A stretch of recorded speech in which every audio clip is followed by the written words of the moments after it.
Okay, let's see if that worked or not. Can people see us? I hit start streaming. I think it's gone live. It says live.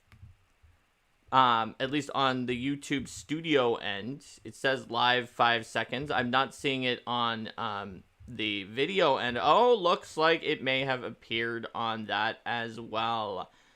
Somebody in Hello. chat, say hello so we know you're Hello. here.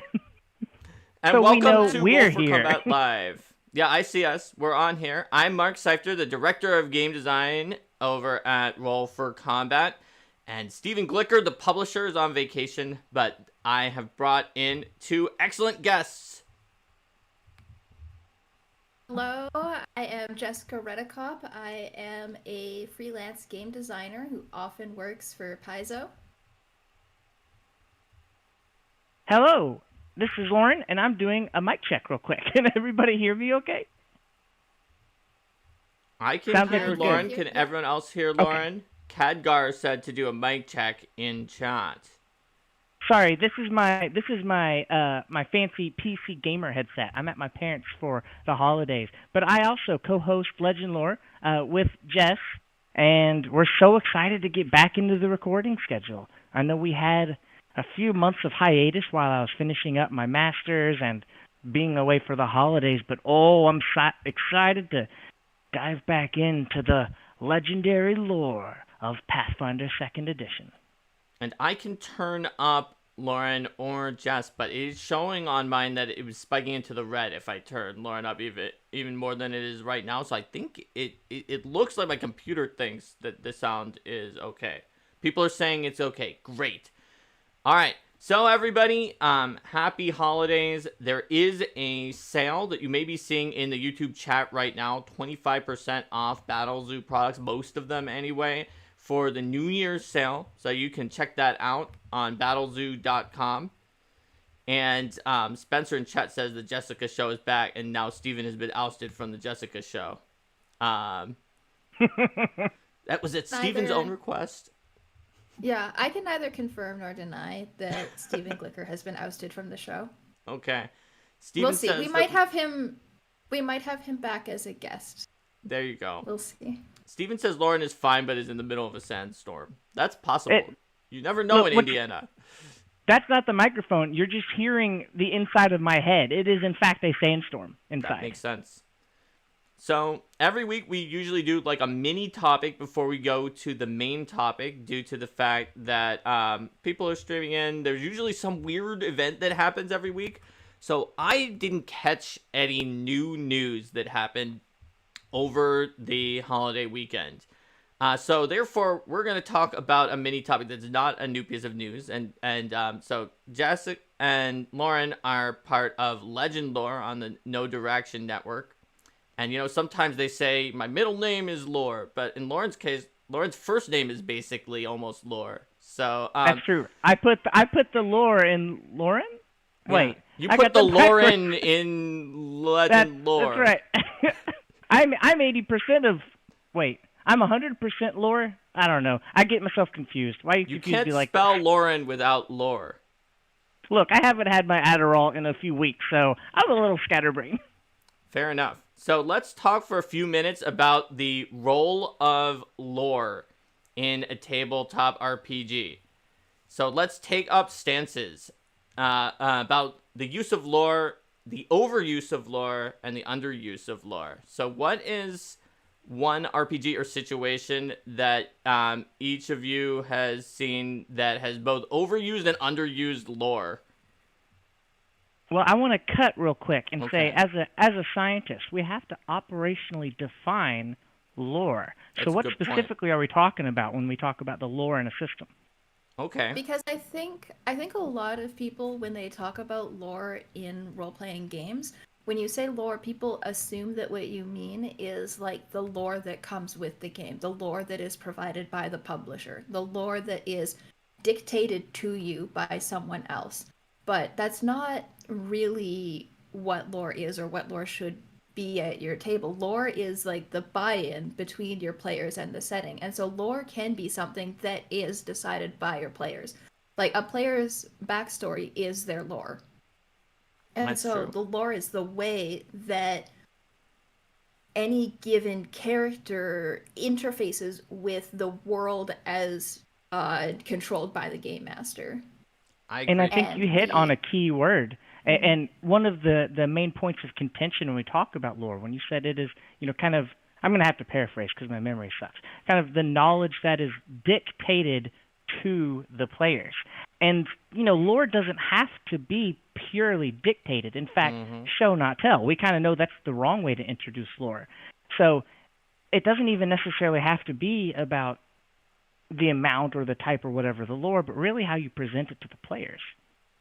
That's true. So I want to say, Jess, you said almost the same thing that I was going to go for with lore, but it was similar. I but got different. in there first. Similar but different, which is that Yeah. too often lore is assumed to be very specifically a whole bunch of information, often about the setting or the history for the GM. It may be secret. Maybe it's not, but that it's still something the GM needs to tell the players, like we were saying, to either dictate or show or tell. But those are not the only ways that lore content can be created. Like, often, even when you're talking to professional, people at Paizo or another game company, and be like, well, let's make a book with lore. And then the assumption will be, well, maybe only the GM will buy that book. But that is because of the fact that most people focus lore content on GMs. But there is lore content that can be written for players as well. Content that is like some of the lore content in Secrets of Magic, for example. Like, what does it feel like to be a spellcaster of this kind? What does it feel like if my character is in some of our Ancestries books for Battle Zoo? What does it feel like to be in this ancestry? What are some of the social groups that my character might be part of culturally, and the way that I might think due to the way that I'm a member of this ancestry? So there are lore options that are meant for players. It's just that those aren't the ones we think of. We think of, oh yeah, this is a big setting book that has like secret details that are for the GM. They may even be weirdly on the same page that they shouldn't be, like in the Eberron campaign setting for 3.5, where it was like, let's learn how to play a Warforged. On the next page, nobody knows this secret, but Karnath is really a vampire. Nobody knows. He's been secretly just doing it the whole time, pretending to be his own descendants, and it's a super secret. And it was like a very odd layout decision also, because it was in the same section as the player rules. So I think that just that, like, the distinction you made is crucial when we're determining lore, how it's used, and how it can be abused. Yeah, the benefit of having lore that is like published and published by the publisher and provided for the setting is that is a great way to get the game master and the game master's world on the same page with the players, and to show the players where the opportunities are for them to interface with that world, so that they know what's going on and they can participate in that world in the way that somebody who lives there would.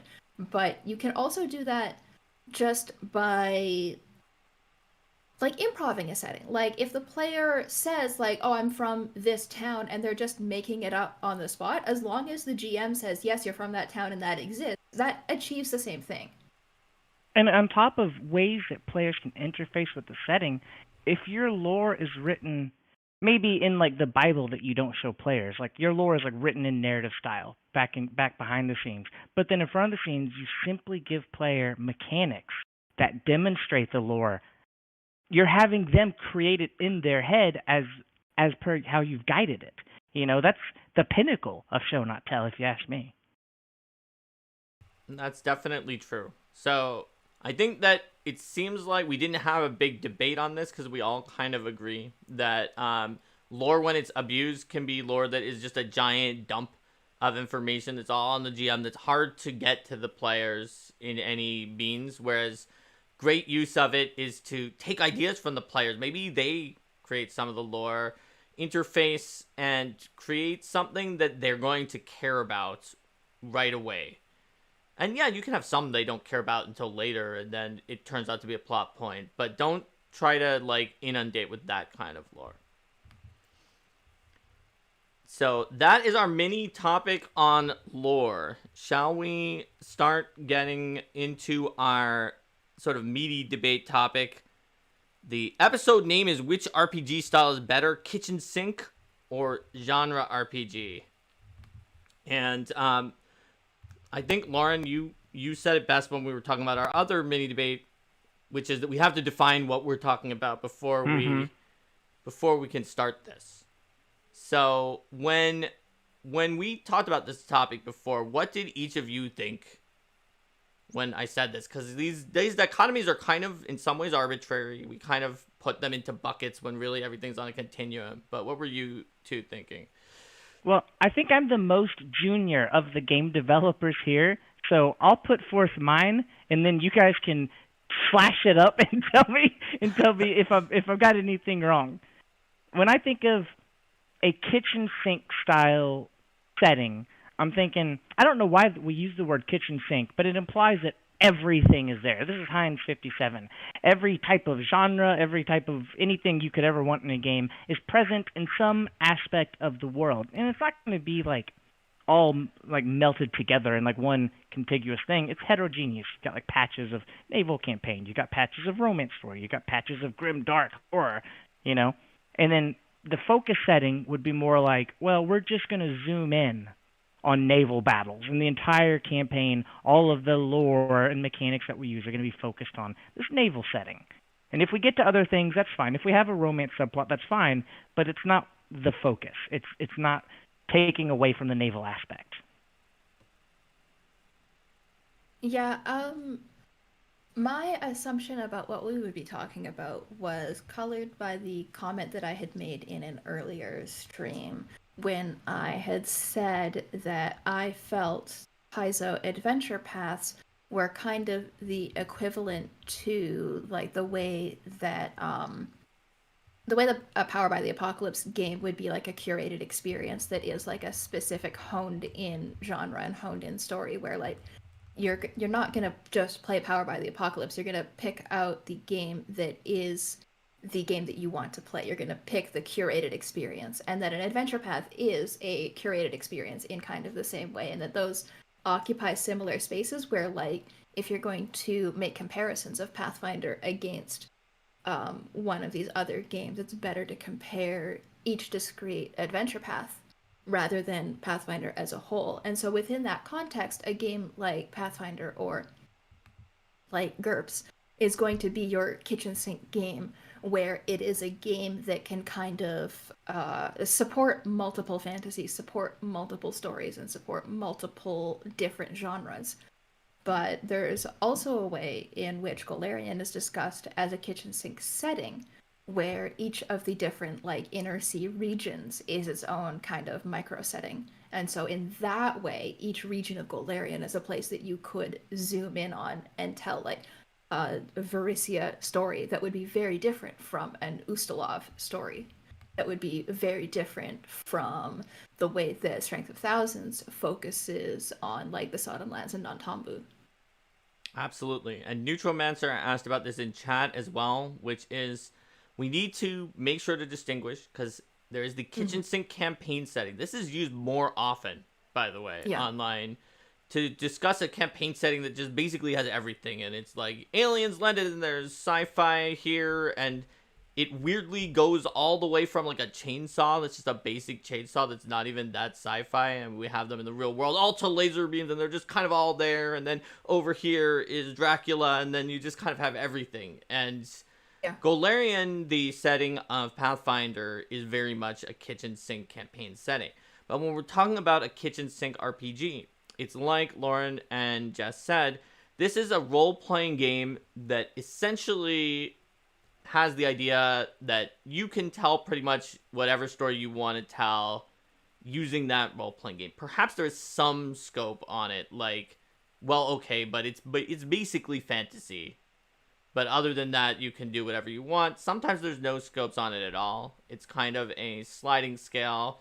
This is not something that most people talk about all the time when they're dividing out RPGs. And therefore, I thought it was valuable for us to have an episode where we have created this distinction. We graded some RPGs as to where they are on this scale, and we talked about the pros and cons of being where they are on the scale, and of, as a play group, learning a kitchen sink RPG and just kind of using that most of the time versus punctuating with lots of different genre RPGs. So that's where I'm at when I thought this would be an interesting topic. I was also very spurred on by Jess's comment in the previous episode. Other people at the time were like, this could be its whole own episode with Jess. And I was like, well, I might get the chance someday. Any episode you put Jess in, you're going to have a good episode. A consummate professional through and through. There we go. Now, if we're making a scale of 0 being hyper-focused to 10 being hyper-kitchen sink, 10 is definitely GURPS, right? Yes. So I wanted to figure out what the endpoints were. That's a great segue. 10 is GURPS because it literally has everything, and you could just add on pretty much all of the things at the same time. You can throw in everything and the kitchen sink. I'm going to suggest that 0 is something like Lady Blackbird, which is a smaller RPG by John Harper, who also did Blades in the Dark and Aegon. Lady Blackbird, so Blades in the Dark also is going to be in the, we'll say, low end of the scale, the way Loren did it, where the low is genre and the high is kitchen sink. Blades in the Dark and Aegon are also low end of the scale, because Blades in the Dark this is a heist RPG, and it's in a very specific implied setting. And Aegon is like, you are going island to island in ancient Greece. But Lady Blackbird there's one story about this noble woman who's on a spaceship fleeing an arranged marriage with these other, like, pre-gens. And this is the only story that this RPG tells. But every time you do it, it's going to be interesting because it's been set up for, like, drama and sort of hijinks and a good time. So I would contest that 0 is probably that, unless you want to claim that some of the non-game RPGs, the ones that are just like, here's a one-sheet. It's not really a game because you make no decisions, but you just roll and these numbers go up and down. You know, the ones that you'll see on Twitter all the time that are kind of joke one-sheets? Yeah. Let me change our scale then. Let's say that 1 is the bottom of our scale. Okay. And then 0, we're entering into a new scale, board games. And so where does it become so genre? Maybe I'm going off the rails on this. No, we're talking about systems. Because I'll tell you what I'm thinking. I'll tell you my meta point so I don't get too in the weeds. Last year, I came home to Louisville. I went to my local Louisville game shop, and I bought an RPG. I wish I could remember the name. I never got to play it. I knew I never would. But it's a role-playing game system. It's just one book. It's about the Night Witch. It might be called Night Witches. I don't know. It's about the squadron of Soviet women that were all bombers with these ramshackle planes. And any character you make is going to be one of the women from these Night Witches, and you're going to be bombing the Nazis. You know? And I was thinking, man, that'd be a good contester up there with Blades in the Dark and yours, too. I'm like, which one is really the lowest? Which one is the most genre? Mm-hmm. Yeah, absolutely. Yeah, those are all really genre. I love talking about scales. Someone, Ollie Wright in chat said Fate Core is 10 or close to 10 as well. I was honestly going to suggest Fate Core. Fate Core and GURPS are exactly the two because they come and they're just like, we can do anything. They very clearly are not just combat. But they do include the ability to do combat of a variety of types. And I think that they are quintessential high end. Whereas, Loren, I agree that the low end, you could define in multiple different ways. And I'm very interested in hearing the different ways that people think. I'm thinking about some board games like Betrayal at Baldur's Gate, where you've got these pre-gens and you've got tiles, and it's clearly a board game, but, like, how many elements do you change? At what point does it transition into a TTRPG, you know? What about the Frosthaven, Gloomhaven? What about Gloomhaven? Is that a board game or is it TTRPG? I think we'd all say it's board game, but where do we draw that line? Right. And then the other D&D ones, like, didn't they have, like, a Ravenloft board game? I swear I played it once. I don't remember the exact name of it, but it had Strahd and other things in it. And the only thing it could do was these very specific adventures that it had set up and maybe a few others that you remixed out of those same pieces. So we almost have a scale of how much of a TTRPG is it, very nearly. But I don't think that's fair to the concept because it doesn't have to be. That's not fair. Right? Yeah. There was a comment in the chat that Mm-hmm. I wanted to highlight. It was from E. Armstrong, who said, I consider Blades in the Dark not able to divorce the setting from the mechanics, though I like how people have created their own Forged in the Dark settings and mechanics. And I think that is a really great distinction point because there are some games where if you take the setting out, nobody would bat an eye. It would just be like, yeah, I'm playing Pathfinder with my own setting. I'm playing Mm, D&D with my own setting. I'm playing GURPS with my own setting. But when you play Blades in the Dark with your own setting, now you're making a new Forged in the Dark game. That's true. And so that language point of the way that we discuss these games is very insightful in where this game falls on the scale. When you play the 100%. game with a different setting, is it the same game or do we talk about it like it's a different game? I think that's good because if you play Pathfinder in a different setting, you're still easily playing Pathfinder, any type of game you want, horror, naval, doesn't matter. But some of these games, like my Night Witches game, you're still going to be playing a game about bombing another country, right? Right. I think that one interesting way to look at that is to look to see how the designers themselves cued us in towards Jess's question. So, for example, say what you want about the decision. I think maybe it wasn't the right thing to put at the beginning of the Dungeon Master's Guide for 5th edition, but the very first thing they put you in there is letting you know, make your own world because it's world building before anything else. It's just like, hey, make your world. This is about a game about a multiverse where anybody can make a world, and it's being very clear that any world goes. Whereas, like, when you look at the difference between what it means to be forged in the dark versus powered by the apocalypse, it was something I looked in because I saw a few systems that said they were powered by the apocalypse, and I looked at them and I was like, I know Apocalypse World. Like, I know exactly what's in there, and I see basically nothing that was in this game that is in Apocalypse World. Whereas I had seen Fortune in the Dark games and other Powered by the Apocalypse games that were more similar. And so I looked it up and I was like, oh, okay. So the creators of Powered by the Apocalypse define any game, or the creators of the creator of Apocalypse World defines any game as powered by the apocalypse if you feel in your heart that it was.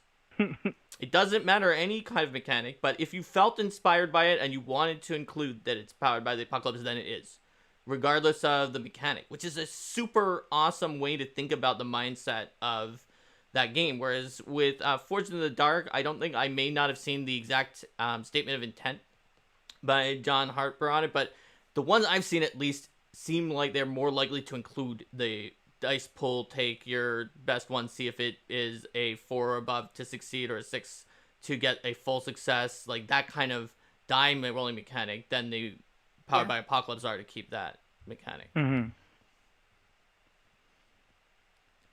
So yeah, I think that seeing the intent of the creators is one way that we can help define things on our newish scale of whether it's a kitchen sink scale. RPG. Because I don't think, as far as I know, I tried to look it up. No one has created this scale online to this date and already put one out there that you can look at. Because while people have thought of RPGs sort of in this way, the way that the division has been done has been more like calling it like indie versus non-indie, and I think that's not a fair distinction because there are indie RPGs that head towards the kitchen sink side. Depending on how indie you want Evil Hat to be these days, like Fate is very much on the kitchen sink side, and there are also mainstream RPGs that are actually pretty genre. Well, if we're gonna name this scale, I'm gonna put forth the kitchen range as I like because of the puns. I can't help it. So we have a super chat from Noel James who says, I'm curious what y'all think of Cipher system and where the core rules are genre agnostic, but the supplements become setting and genre specific. Yeah, that's a great example. I think this ties into the way that Pathfinder could be used with any setting, but an adventure path is a curated experience. So I remember when D20 Modern was published, and So D20 Modern was during like the height of the OGL 3.0 kind of games, where it was a D20 game very much in line with like Dungeons and Dragons 3rd edition, but it was a modern game. And your core classes were based around which of the attributes you were focused in. So you had like your strength-based character, your dexterity-based character, your charisma-based character, so on and so forth. And some of the supplements for D20 Modern were very setting focused in this way. Like you had the urban magic supplement that gave you some urban magic options, but it was also curating for you an option of the way that you could use D20 Modern to play a kind of more Shadowrunny game where you have like the urban magic, the like modern game with elves. But then there were other supplements that were like a Western supplement or kind of more of a space futuristic supplement. And each of the supplements created for you a curated experience of like a micro setting of the way that you could use the game. And I'm not super familiar with Cipher system, which is why I immediately went off into like, oh, but this thing from the 2000s. Okay, so I can talk But about Cipher system unless you want to talk about it, Lauren. I don't know your familiarity with I've it. only heard the name. Okay, That's all I so know about Cipher. Cipher system, Monty Cook Games system, is essentially it was in Numenera and then has been in a bunch of other RPGs, including The Strange, just a whole bunch. And essentially what you're doing on here is you're having difficulties that scale generally by like about 3 each time, which means that as you get better at handling things, you typically gain an additional 15% chance to overcome them because it does use a d20. And so that's a very typical thing in the Cipher system. You have usually like 3 pools. It's been a little while, but I think one of them is like kind of a body-ish, like that's kind of like a strength constitution kind of thing. One of them is like a speed that's kind of like agility or dexterity, and then there's like the mind one that's kind of like for all your mental stuff. And they are like sort of your stress hit points, but also you could spend them to try to do better in certain ways if you want to. And then it has a couple features always. It's got ciphers, and they may have a different name for them, but they're like these one-use items that you have a very low number of inventory slots for, and you find a whole bunch of them, and you're supposed to theoretically use them, but hoarders like me never do, and then I just cry because we find all these ciphers, and I optimize, so I'm always holding the best ones we've ever found, but tossing the other ones on the ground. And then it has one feature which, so it's actually a really cool system, and I like the way that combat is played out in zones and several other features of it, but it does have one feature that really kind of infuriates me in any RPG, which is the experience point system that is in there is a spend the XP now to get a immediate benefit and then it's gone, or hoard it up and level up. So the reason I don't like that in brief, because that is a sort of a side point. I love the system overall, but I don't like that one particular mechanic due to the fact that I guess I'm gonna put a note about this one so we can have a timestamp for it. Due to the fact that based on people's play styles, it can cause a drastic level difference. It can cause like a lot of friction because there are certain amounts of XP that you like supposedly the group decides who to hand it out to, and in theory you hand it out to the person who's behind. But like if someone seems to be frivolously using them for no reason versus like the person who's uses them when they need to help the party and is trying to keep things going and get stronger so that they don't fall behind the adventure, it can like, if your playstyle is not the same, it can lead to issues. If everybody's throwing the XP into the wind, the GM can just give a lot more. But if you have a mismatch, I have played Cipher System and been like 3 levels higher than someone else in the party. It seems and it like got to the point where I didn't need to spend them also because I was so much stronger than that person. They constantly needed to spend them because they were so much weaker. It seems like a system would be good to just separate them, just make 2 different, buckets, and so you can You get both. Why not have both? I agree. You know? I agree. Having the system that is your XP be separate is great. And I also love when they're per session, like in Pathfinder, because it makes me stop hoarding them. But anyway, those are things that are always kind of in Cipher's system regardless. So I would rate it as being somewhere in the 9-ish range. I could hear arguments for an 8 or a 10. Reason being, it has very different genres that it can play, but you always need to come up with whatever this one-use cipher-y thing is that you're finding and have a strict limitation of how many you can hold. And so that's naturally going to stop you from telling certain kinds of stories unless you are like, well, I'm playing the cipher system but without ciphers, which I suppose you could do. But it's close like to playing being any able to do system without anything. Seifter in it. So, I mean, if I look around, I see that we're all Pathfinder people here. Where does our Pathfinder fit on our scale, on our kitchen range scale? I would say it's also around a 9 or an 8. But if you include Starfinder 2 and other games that are going to be built around the Pathfinder 2 engine, that it can move up from there. Yeah.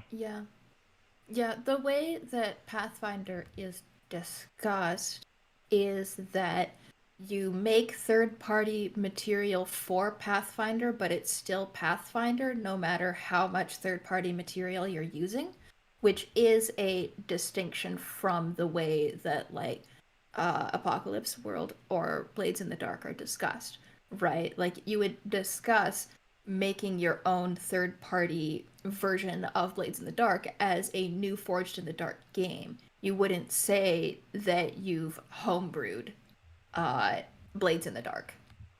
That's right. So there's a linguistic difference where, like, no matter how much new classes or new ancestries you add to Pathfinder, you would still discuss it as being Pathfinder 2. That's true. Even if you played an Eldamon campaign where everybody was an Eldamon trainer using Eldamon from the Eldamon book from Roll for Combat, and not using any of the classes from Pathfinder, you ship a Theseus those away. You're running the Battle Zoo Bestiary monsters only because you're running Jewel of the Indigo Isles adventure path that doesn't have any of the Pathfinder Bestiary creatures, and all of your ancestries were from also the Indigo Isles setting and not humans or whatever. I think no one would say that that's making your own powered by Pathfinder / D&D RPG. Everyone would say, hey, these are third-party products that are being used to run that game. So that's a great litmus test, Jess, to see if something is on the 6 to 10 side of things, is how much it would take before someone said that you created your own RPG. Well, let me add a Benedict's reagent test then to go alongside our litmus test. How many genre styles, like if you just think about like the genre of like a movie, how many of those genres would not run that well in a game like Pathfinder? And I'd say that the number of those that you can identify might start making it move down the scale. I'd put Pathfinder at like a 6 or a 7.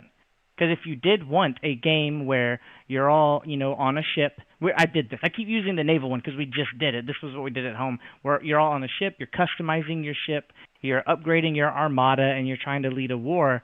How many of those rules can you pull directly from Paizo material? And how many do you have to get somewhere else? And I think that the more your system can encompass that, the more your system is closer to that 10 on the kitchen sink scale.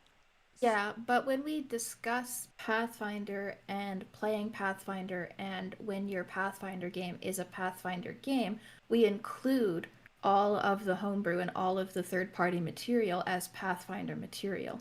Like Mark was saying, if you played a game that was a Pathfinder game, but you're playing the Jewel to the Indigo Isle adventure, which is a third-party adventure, and everybody is playing the Eldamon Trainer class, which is a third-party class, and all of the enemies that you fight are from Battle Zoo, you would still describe that as a Pathfinder game. In the same way that if you got a third-party book that did naval combat in Pathfinder to play your naval combat Pathfinder game, you would still describe that as a Pathfinder game. Ooh, we had our first major disagreement of the episode. Well, I have a rebuttal for this. You see, I don't think we can include homebrew material, and I think third-party material is included if the group allows it. for example, that kitchen sink, this is everything but the kitchen sink.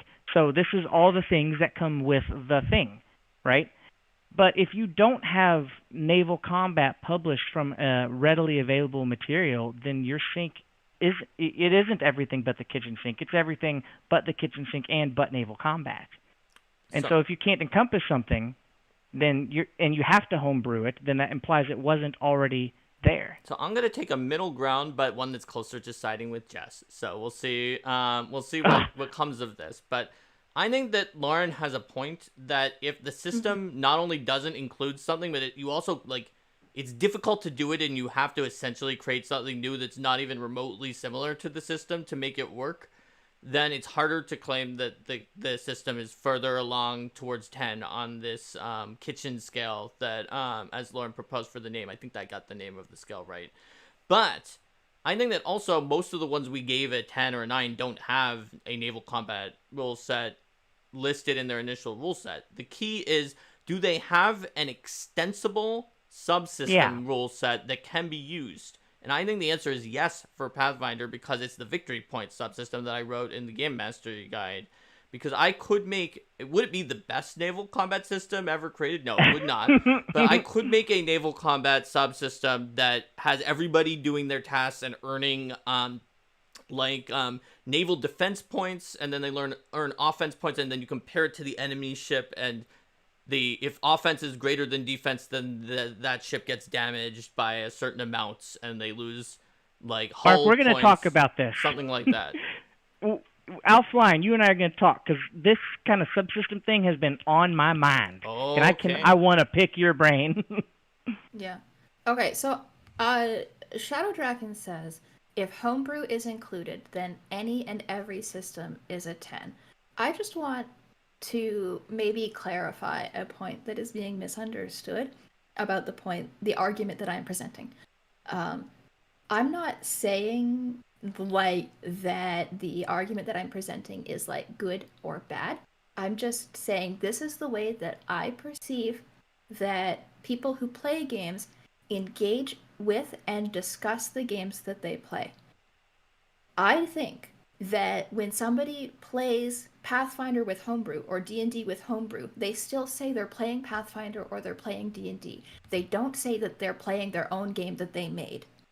Whereas, if you take Apocalypse World and you make your Apocalypse World homebrew, we call that a new game that is powered by the Apocalypse. If you take Blades in the Dark and you make a new setting in your own subsystems and so on and so forth, we call that a new game that is forged in the dark. This is the way that people discuss and engage with these games.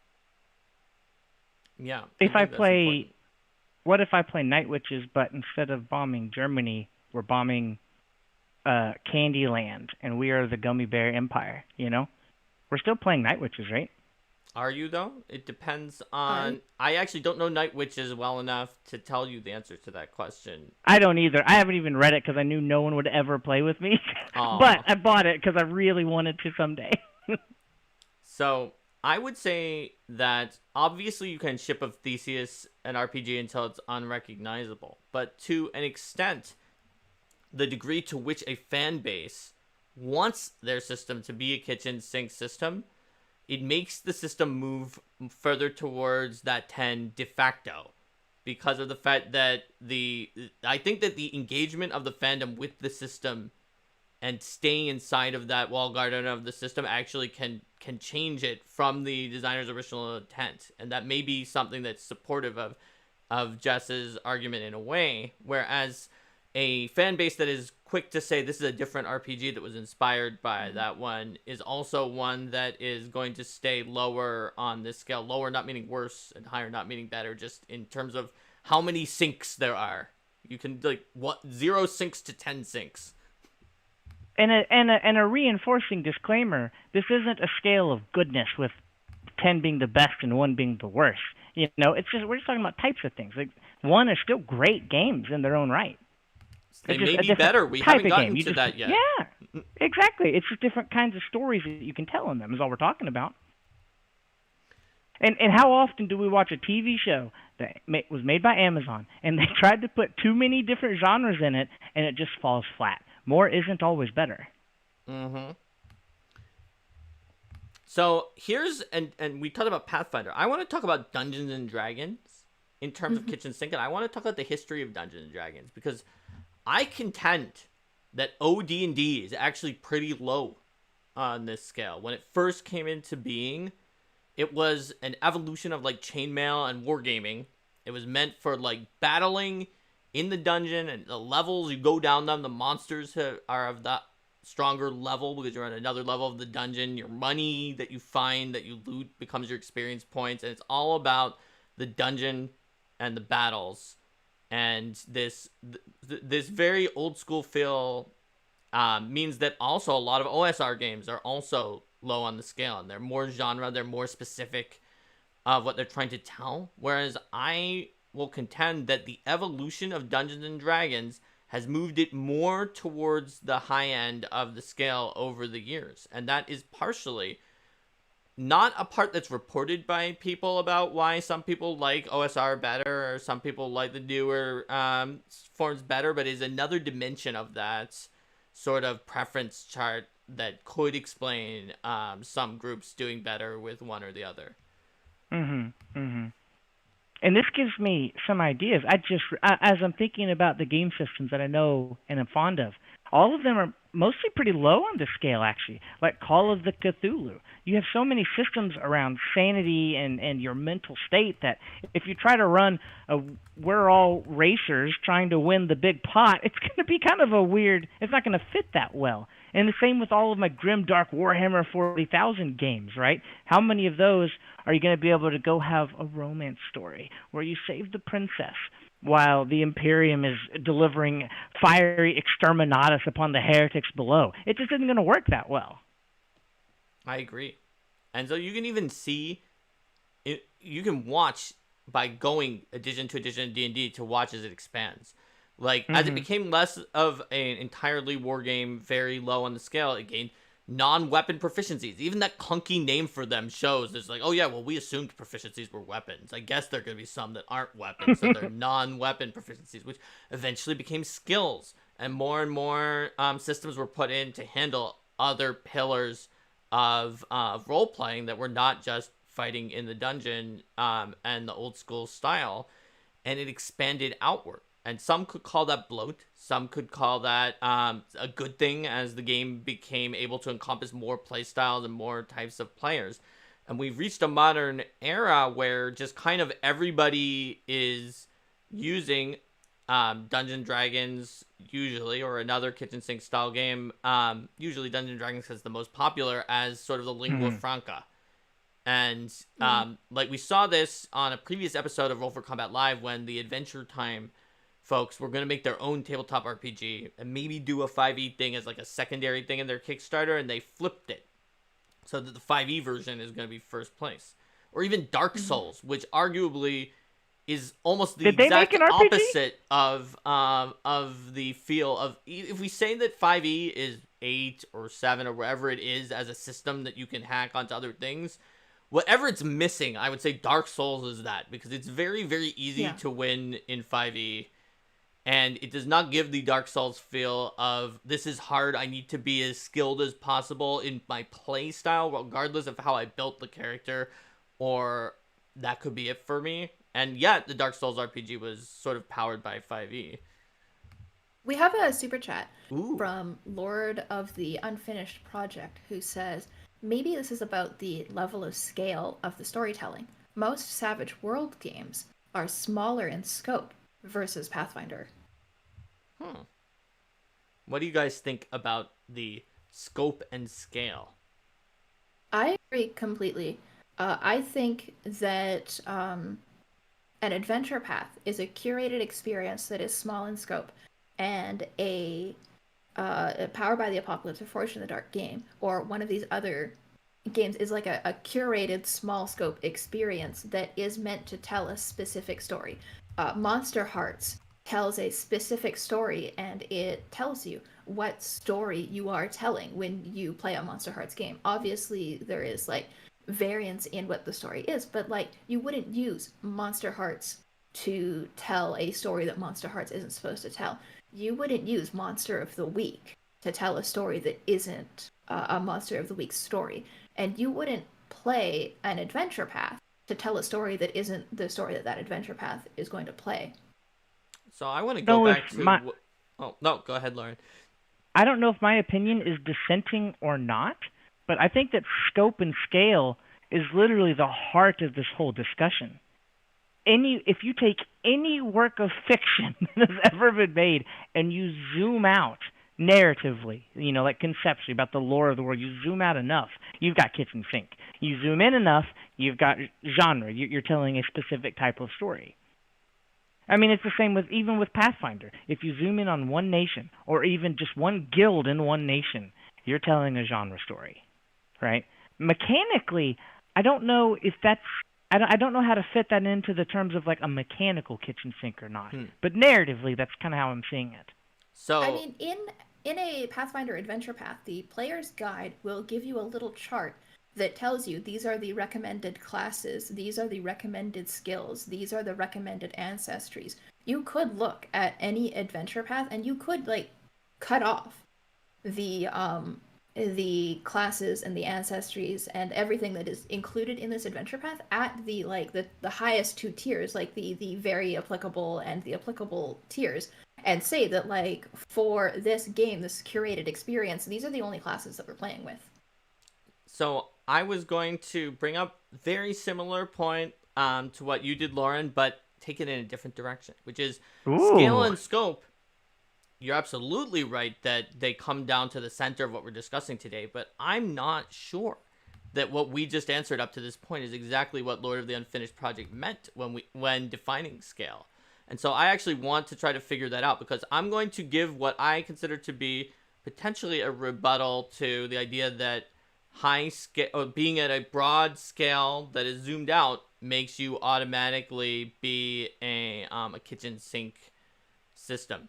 So consider the sine nomine like X without number, which often allow you to be like you're creating like this entire kingdom that your person is in charge of, and there's lots of tables and charts, and it's very like broad scale, but each one of them individually knows exactly what it's about, like whether it's like this kind of godling that you are that's doing all sorts of superpowered antics, or whether it's like very sci-fi and you're going around across different solar systems.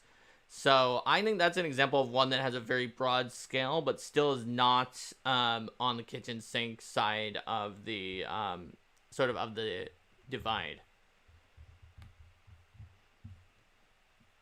But I don't know how the original Super Chatter meant with scale. And if they meant what you were saying there, that's absolutely correct analysis as well. Yeah. It is true that the more you zoom out on a setting, the more that you are telling like big picture stories, and the less that you are telling like personal stories, the less that you can focus on individual persons and the like kind of intimate stories that happen between small groups of people. That's true. So like a personal intimate story is a very different story than a story that focuses on the relationships between groups, or the relationships between nations, or the relationships between like species. I think that either can be on either side of the scale, though. Yes. Just depend, like different paths of life between individuals can be very kitchen sink, but different cultures interacting can be very kitchen sink. Yeah, that's a good point, Lauren. I'm going to put on my game design hat to try to create... Unlike in that example where I happen to have one that I thought was on the lower end of the scale. Do you have a I do not physical game design hat? You should get one. You should get my game design hat. So, yeah. A hypothetical kitchen sink scored RPG that was trying to do all of the things that Jess gave as examples all throughout. We can call it like the relationship system. And the idea is that the main mechanic in this system is bonds and relationships between any two things. And, you draw a line for them and describe what that is. And it can be two people. It can be two countries. whatever you happen to have drawn there, you draw that line, you describe it. Maybe there's a number on it that is somehow involved with a dice mechanic. Later on, we're just doing an early little top level of this system. But you can even do this with deities. You can do this with concepts or elements, but in this system, and that is just how the RPG system works. And so I'm feeling this. I'm about to use this in my next product. Okay. Because this sounds like one of the things I've been trying to figure out. This sounds good. So your core mechanic is relationships, and it can do all the things Jess said. Basically, I started it by listening to the ones Jess was saying. As you keep going up, you stop being able to do them, and be like, this can do them all. In the same way that some people, I guess, treat corporations as a person, we're going to say that people can have the relationships, larger groups can have relationships, anything. You can have a relationship with a country, and that's probably nationalism or a sense of patriotic pride or hatred of a country that may have killed your family. You have to be able to define by writing a word and maybe a number on that line between them why this giant country has a relationship with you. Maybe you're like a major traitor to them. Like you're like Edward Snowden type person, and like that country's like security apparatus literally knows who you are and they don't like you. And so like, there we go. I did my best to try to create something that was more kitchen sink, but actually could tell intimate stories or broad stories either way. Well, and as the game designer, as the game master, then once your players finish killing a bad guy or something, all right, you guys just killed the big bad guy. The relationship between Nation A and Nation B +1. Mm-hmm. And they'll know what that means because you've fleshed it out. That's really interesting. Or if it's like a really high level guy, that relationship meter -4. You done messed up. That's that seems like a robust system for being as simple as it is.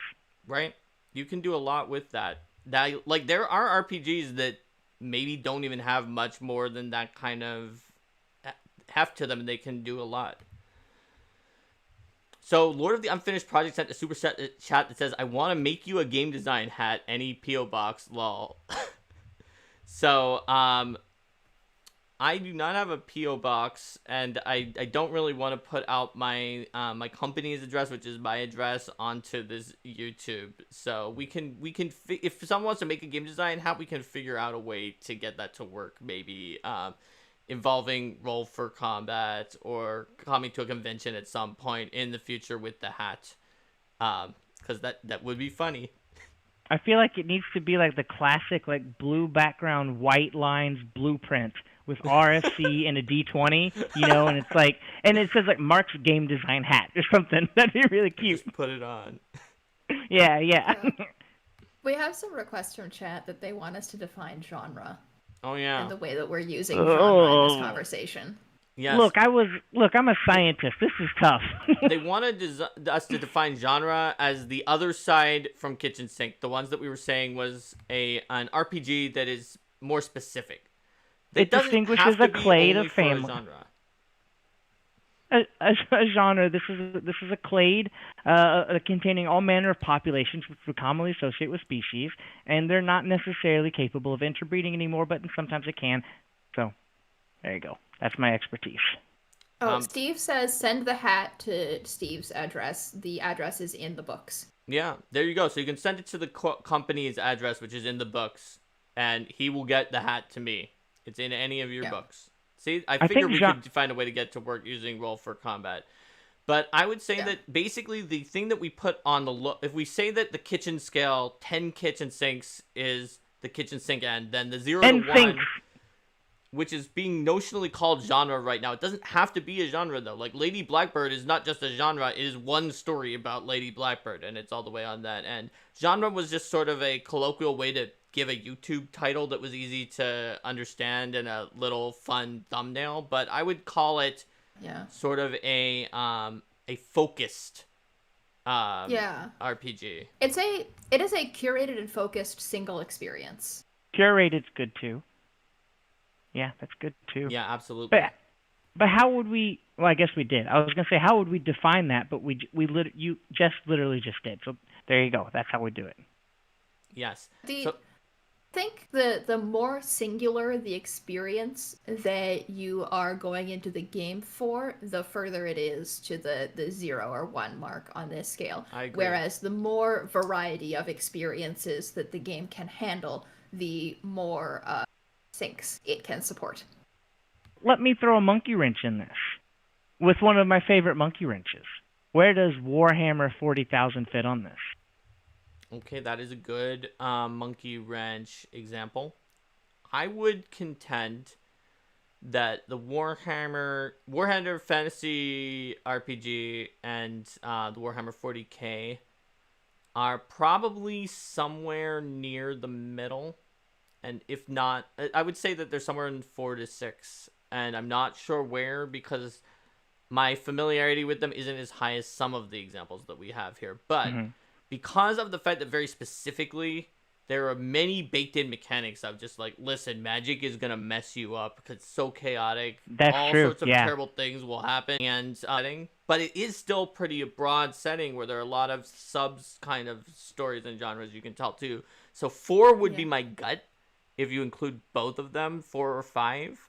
But it may be as high as 6 because 40K and fantasy are like such different time periods and it adds in more. So, and that's why I think it's a monkey wrench, is because I'm pretty sure, because of all of the novels and the books and the games and the video games and all of the lore, I think it's like the largest work of fiction like in human history. Like, it's so outrageously big. Like, I don't know, somebody in chat can tell me if I'm an idiot, but I feel like there's like thousands of books or something for this game.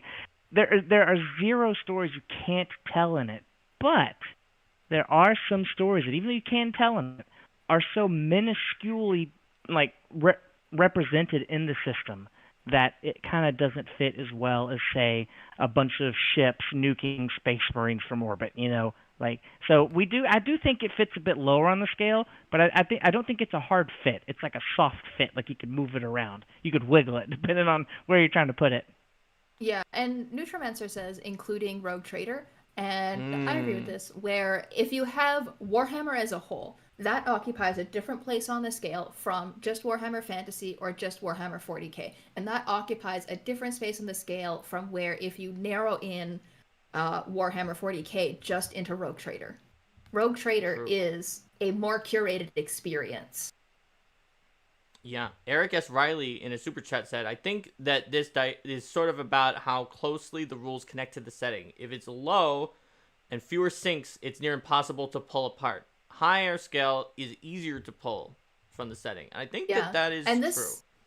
Yeah, this comes back to the comment that we had at the beginning of this discussion, saying that the chatter would never separate the setting out from Blades in the Dark. As soon as you pull the setting out from Blades in the Dark, now you have a different Forged in the Dark game.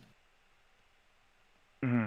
Yeah, absolutely. And that's why I think that Warhammer is like ever so slightly lower than Pathfinder or like maybe some of the newer D&D editions, and 5e has been made into so many different kitchen sink things that we've seen it. Maybe not because it innately is like that, but because of its player base wanting to push it more in that direction as well, is because of the fact that while there are some assumptions built into the relatively kind of low requirements, low setting requirements towards magic in the Pathfinder system, aka the fact that it doesn't have very specific requirements like Warhammer does, is kind of assumed.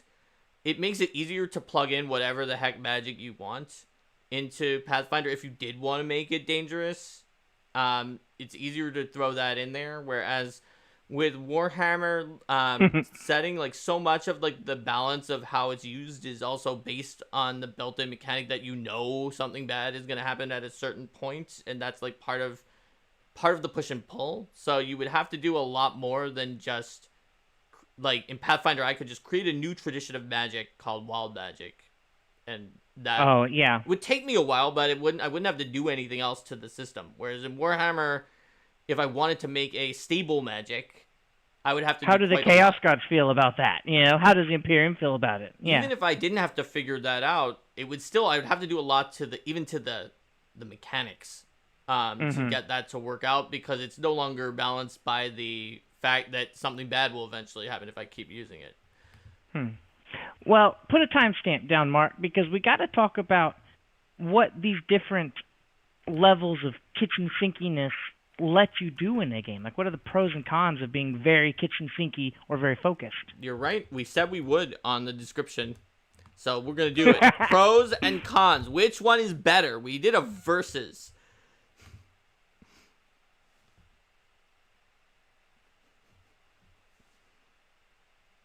No one wants to take the lead on this contentious question. I'm trying to copy this chat comment because I'm going to read this paper later. Oh, okay, because there's a paper in the chat comment. Right, I'm going to read this. Jacob Jett.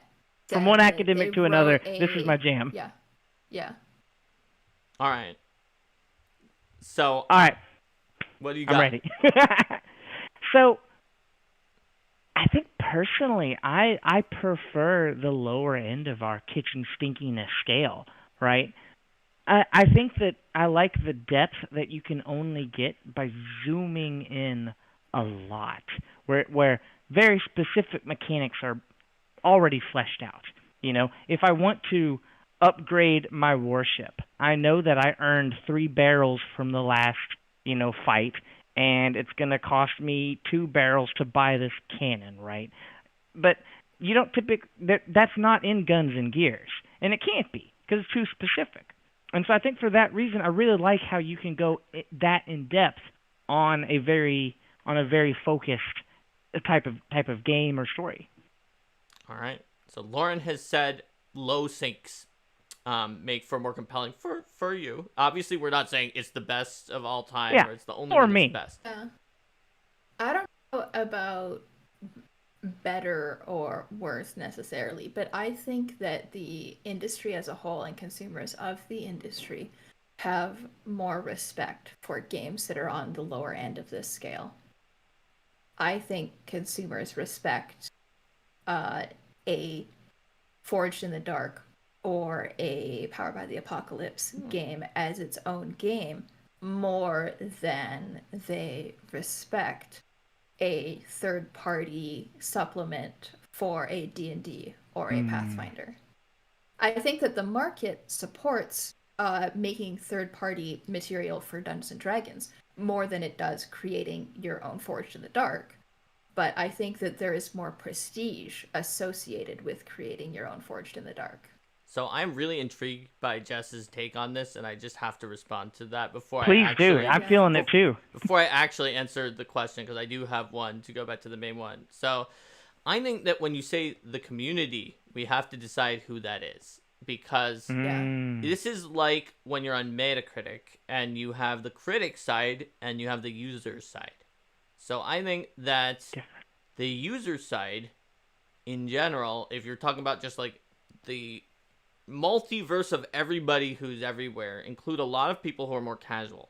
And because they don't want to learn a lot of different games, they would prefer, or especially a lot of different systems. Like maybe they're okay if you have different stories or different settings. They would prefer something that is more kitchen sinky, in part because they don't even think about it, and that's the one that's popular right now, but in part because they don't have to learn a bunch of different game mechanics. So I'm thinking of like, right now I am over for the holidays with Linda's family, and they were like, well, these 2 family members, if it's not a card game that is like mostly trick-taking or something like that, it's not something they know, and they don't want to have to learn a new form factor, right? And so I think that, like, I'll call that the user review side of Metacritic maybe is more towards the 10 sinks. And whereas the critic side, the one that's like, okay, I am a game designer, I'm analyzing these, and by golly, this artsy indie game had something that really gave me the feels and was like, this is an innovative and amazing new mechanic that someone came up with to express this very particular thing, that would give higher ratings on the smaller number of sinks. So that's my response to Jess's before we go back to the original question. That's why I said that like the market supports the third-party supplements for like a Dungeons and Dragons, whereas there is no prestige in making a DM's Guild book in the same way that there could be prestige to making your own game that is a Forged in the Dark game. And in What if you congruence make with your both own of game you. that's a kitchen sink game, Jess? It's talking for, I don't know, Wow. one person in the chat. Obviously, many people work together on that system. It's never made by Yeah, one yeah, person. yeah. That's true sometimes for Yeah. the smaller games too. But where does that fall on the scale? I that it is difficult enough to get buy-in from players to play a new game that isn't Dungeons and Dragons. Getting buy-in to play like Monster of the Week or something is difficult enough. The task of getting player buy-in to switch from one kitchen sink game to another kitchen sink game is so much bigger. Astronomical. Yeah. And in congruence with both of you, even though I say I prefer a very low amount of sinks. If I'm going to make a new group of friends and I want to invite them over for a TTRPG, I'm not going to pick Night Witches. I'm going to pick Pathfinder because it's just easier to get that group together on something where they can all find their own niches and bring that to the table rather than Right. bringing a niche for them.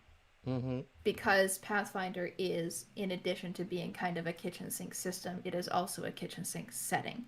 And so that allows for people to make a variety of different characters for the same game. That's right. So now I'm gonna go back to the original one, which is better. So I think there's no objective answer to which is better, but we can give our personal opinions. And for me, if I am going to do, I'll give an answer that I'm actually going to take a side. I'm not just going to say, oh, they're all always good, but I am going to do it in a way that is the usual Mark equivocating way of taking a side.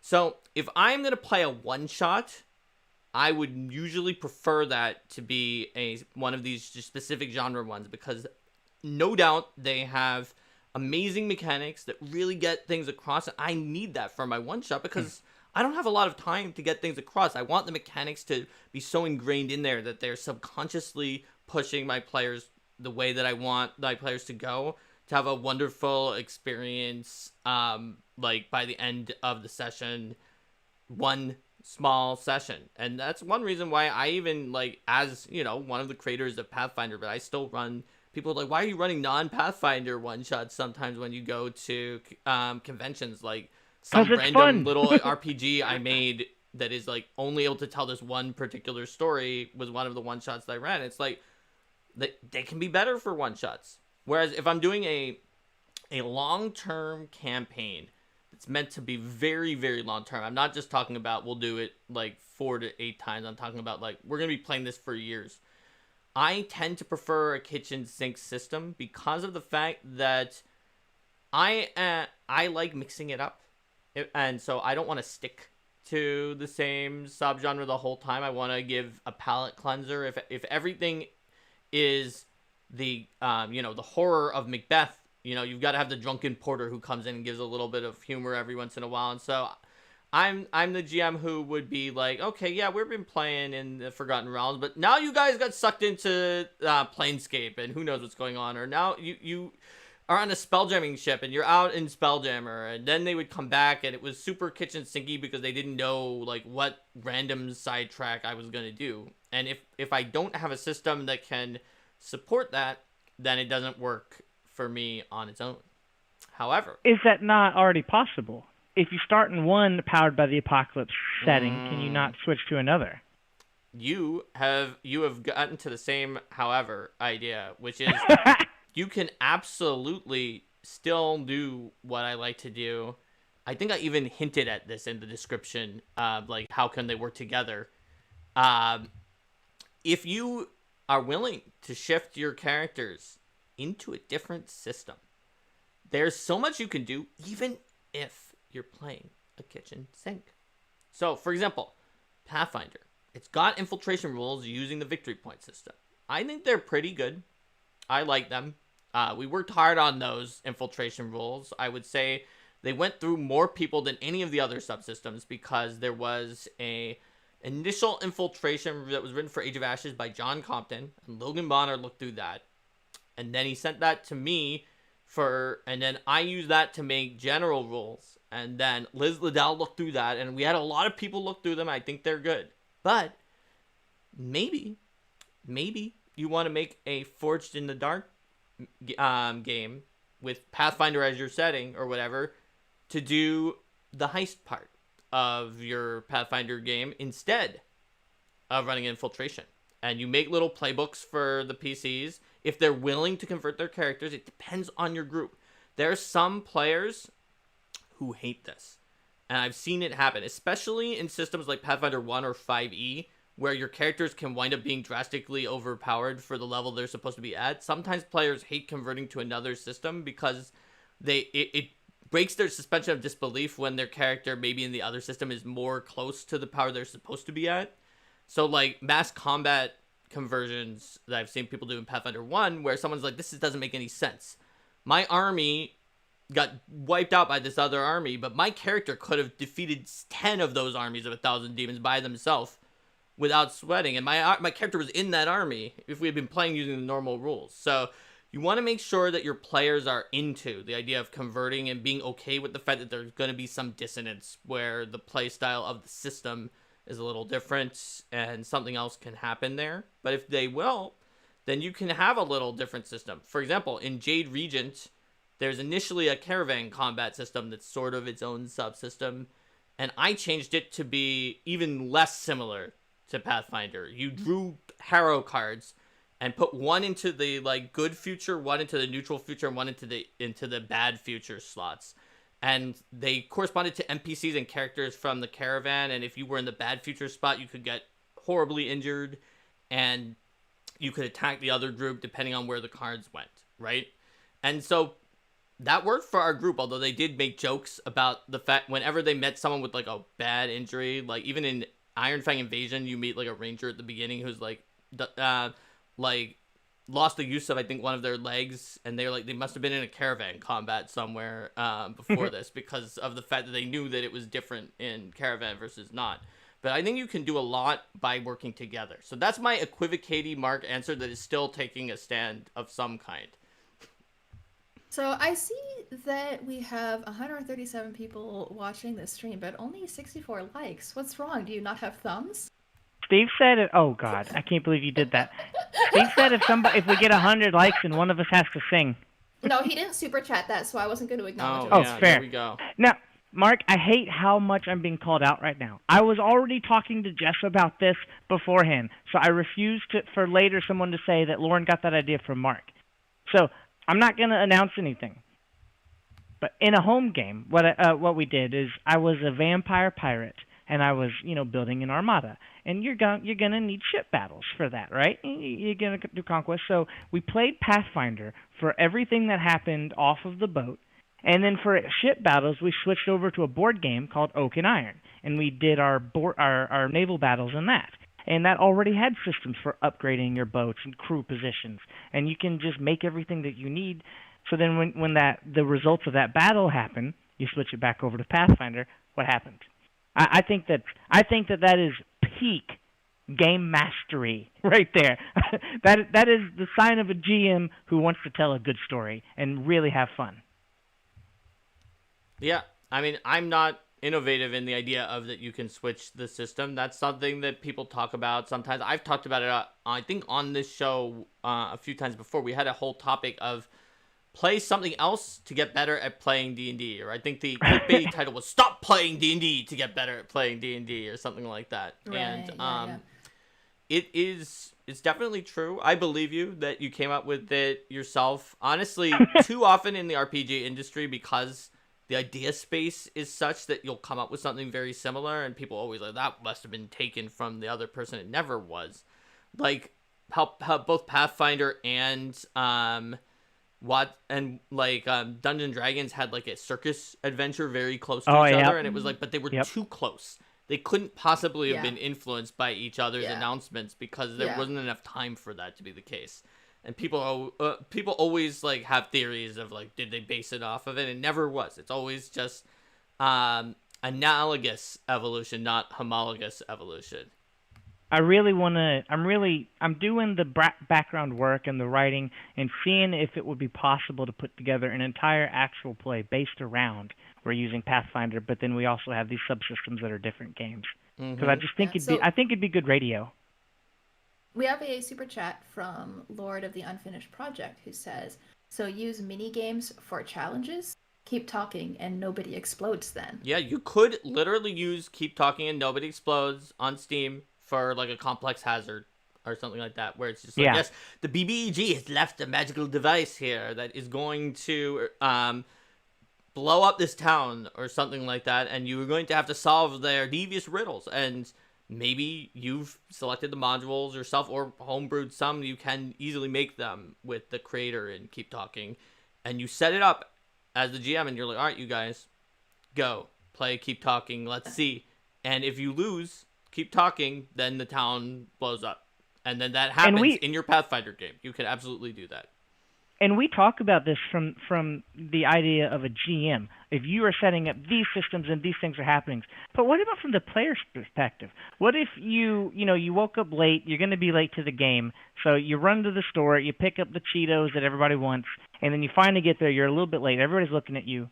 You sit down, you guys play Pathfinder or whatever for like 30 minutes, and the GM says, all right, I hope you brought your laptop, because we're pulling out, keep talking, nobody explodes. And whatever happens here is going to have this influence in the game. As a player myself, as someone who lives by variety as the spice of life, I'm ecstatic. I'm like, whoa, this is so cool. I can't wait to play this. And I think that a lot of other players would really be into that too. Well, I mean, it's important. Yeah, it's important that people know what game they are sitting down for. Like, you can't be setting expectations of, we're going to play Pathfinder and then suddenly switch games. But you can say at the outset of the game, like, we're going to play Pathfinder, but there will be certain subsystems that we will also use, and we'll use, like, this game and this game and this game for those subsystems. There was a LARP that I was involved with running where it was a sci-fi LARP and there were characters who had, like, hacking skills. And so the question of, like, what do you even do when a character is hacking in the LARP? Like, you're not going to have a player, like, you're not going to make them actually hack. Like, so how do you LARP hacking? And what we did was we got a little game called Cat Stack, where you have a little card that shows you, like, you have to use these particular cats to make this shape. And then it's just like a little puzzle game where you arrange the cats and you stack them on top of each other to create a little stack of cats that creates the shape on the card. You have to use all of the cats that you're given and use them only inside of the shape on the card. And we would, like, set a timer and be like, okay, for your hacking, you have 10 minutes to complete this cat stack. Yeah. I haven't thought about the fact that LARPs probably got this down. That's probably a great source of inspiration. They have all sorts of different phys reps and other representations for it. Now, I will point out that it is a very good point. You want to have buy-in from your group, and you may want to tell them in advance instead of just spraying it on them, because let's imagine a scenario. I'm going to use the example I gave. There's a town. People are really invested in this town. And we have someone who is the wizard who would theoretically be very good at Arcana to disable this magic trap that appeared. But the player is the most dismal keep talking player that you've ever seen. No matter how easy you make it, they will lose. Their record at keep talking is having lost 50 times and then refusing to ever play it again. That would and suck. then you pull it out. Maybe they haven't refused. They keep trying. They keep losing. And they don't even dislike the game, but they're just so bad at it that everyone knows the minute that they play it that they're going to blow up the whole thing because they are just that bad at keep talking. This is an issue, right? So you want to make sure that, like, these NPCs people care about don't get exploded especially, like, if the wizard was, like, from a school of magic that was also very good at solving traps and, like, had extra feats about solving traps with Arcana. This is an issue when you are kind of taking something that would be resolved by one mechanic and having it be resolved by another way. It's also true for, like, when someone role plays out instead of rolling a diplomacy check. That's where you see it more likely. But you want to take this into account. Like, for example, I am not very good at playing Jenga. So if you put a Jenga game into the middle of some other RPG that you were playing, like Pathfinder, and then this just caused my character to be killed by, like, a first level kobold, because they're like, to defeat the kobold, take out 2 sticks from the tower that has everything in it, and I somehow cause it to collapse in 2 sticks. This can actually cause potential problems. So you'll want to make sure your group is down with what you're doing in advance. don't spring it on them unless you know your group well enough to know that they love surprises, and you know that they love the game you're going to spring on them, and that they're going to be like over the moon with the surprise, and they would be like, oh man, you spoiled it by springing it in advance. So you need to at least know them.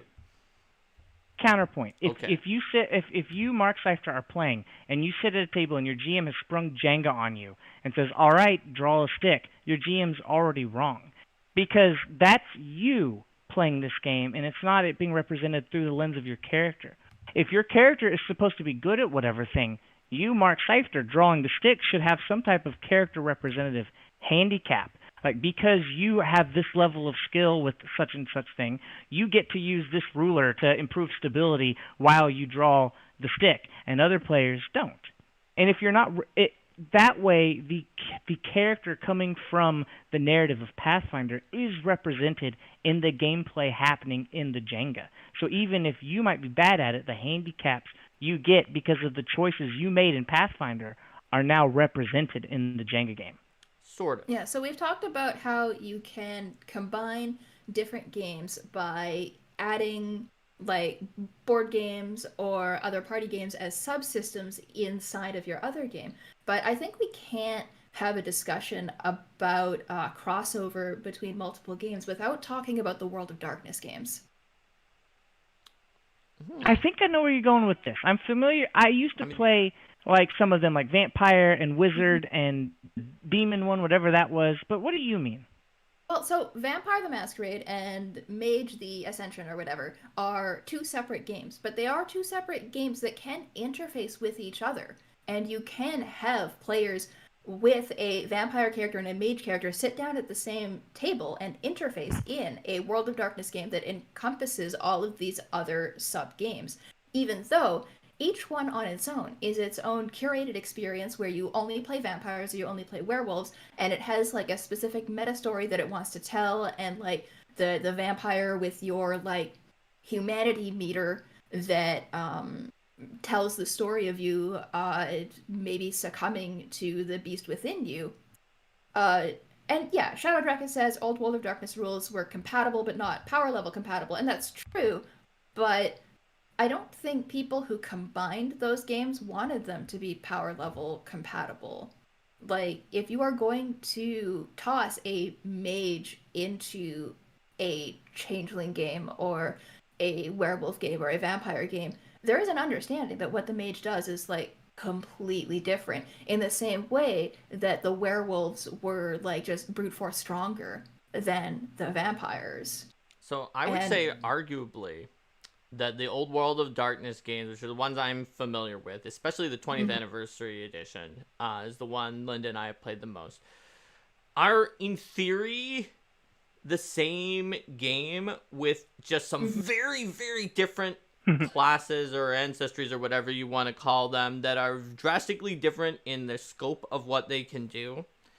And but they're still playing under, they've got the same like general skills, although they don't call skills the same thing that we would call skills, but they've got the same attributes as each other. Damage is on the same scale, even though certain people can really, really, really, really survive it more than others. And even the sort of known assumptions that the game itself even says when you're mixing it, of like, the changeling, the Cathane are like not as survivable as any of the other ones, except a mage who doesn't build for survivability. But mages can just absolutely destroy anything if you let them get off a ritual. Like, even then, we found that there are certain things that changelings are really good at if you build to the right meta that can make them be dangerous to the other kinds of critters that live around the world. For instance, the changeling way of getting extra turns is much better than the mage way of getting extra turns. And while arguably the werewolf way of or vampire way of just having a million attacks is even stronger in certain fashions, the amount of extra turns you could get on a high roll as a changeling, and that you could give to everyone in your entire group if you did a scene spell, can get really outrageous. And so it is interesting, and even though the power isn't compatible, it does make mixed groups interesting to plan. I feel that it sort of is the same game, but if you told me that they weren't and that they were just very close cousins, I could buy that argument too. I think that the unknowns of the power balance is a feature, in fact. Like, that's fun. Like, you're not really sure how it's going to pan out. As long as your GM's ready to, help if needed.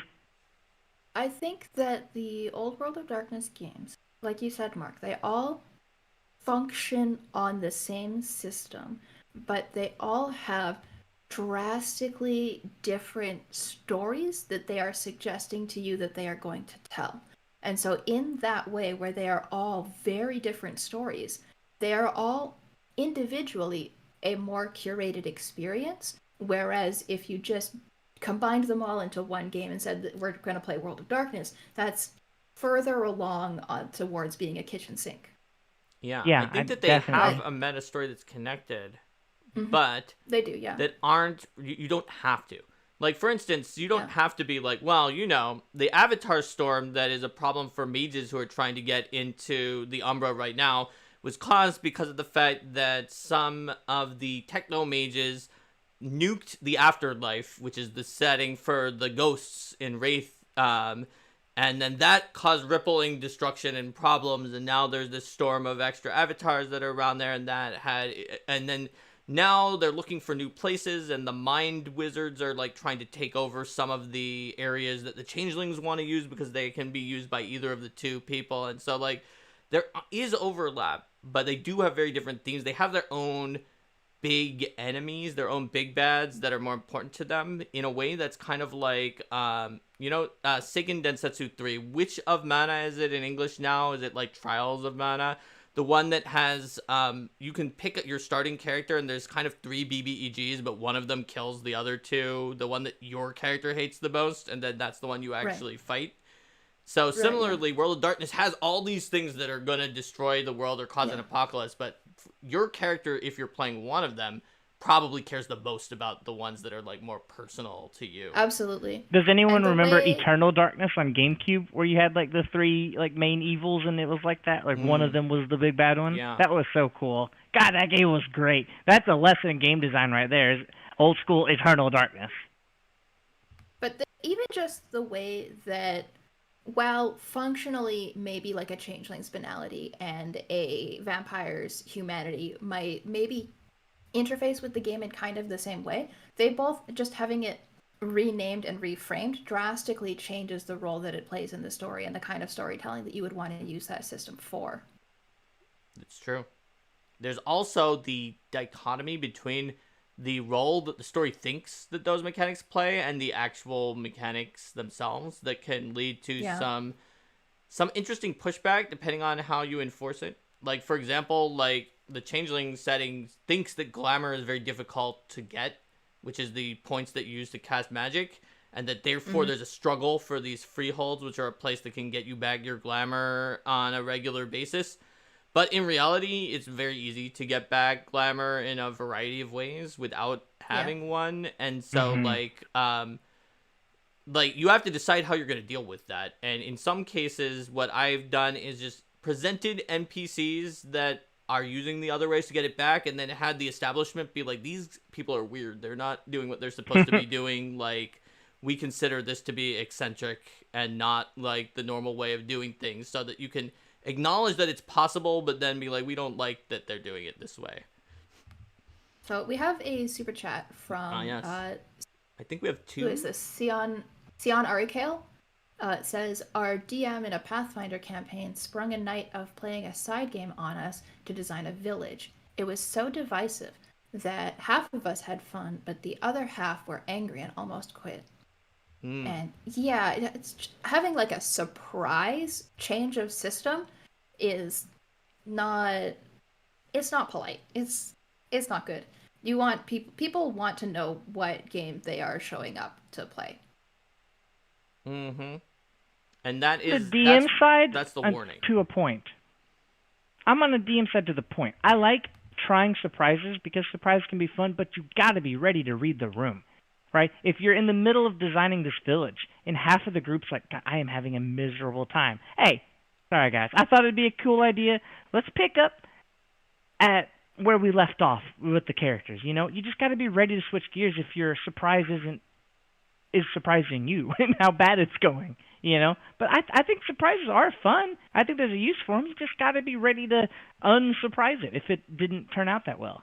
I'm going to take that a step further and say you need to know in advance.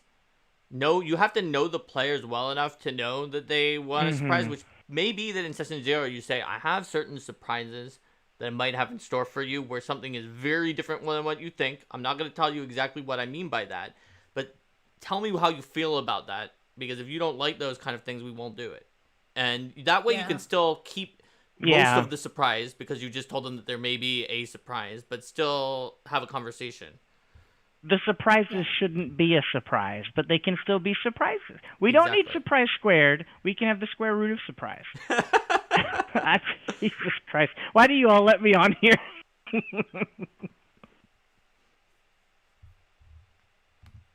Yeah, I think you need to have buy-in, and we've seen that in chat as well. Because if you have a bad surprise for someone, like they mentioned in the super chat, they can just quit. You could even make them lose that player from the group entirely. Yeah.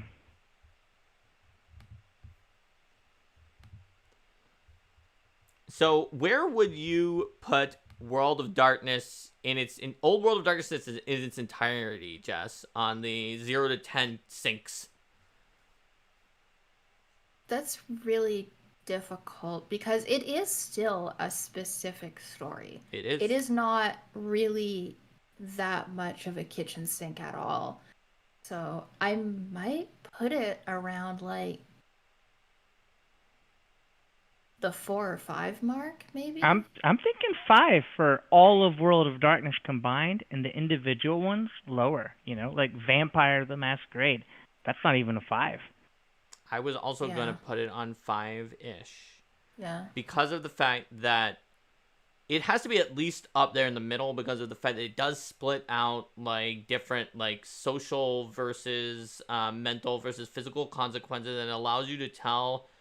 Actually, you probably could tell a wide variety of the stories that it doesn't want you to tell, even though it has a very large number of pages that are on the setting. There's a decent amount of that setting that you could do differently. Or even, like, I'm not the grimmest, most edgelordy GM around. And so, therefore, while there have been some bad stuff and players who wanted to have catharsis and cry have cried in settings I've run of that system before occasionally, I've also had stuff that's probably lighthearted enough that the average World of Darkness people will be like, Mark, what are you even doing? Why do you have a session this lighthearted in a World of Darkness game? And it works. It's World of Darkness, not World of Happiness. Yeah, Jeez, exactly. Mark, come on. But it works, and I didn't need to hack the system in any way to make that happen. Which is good.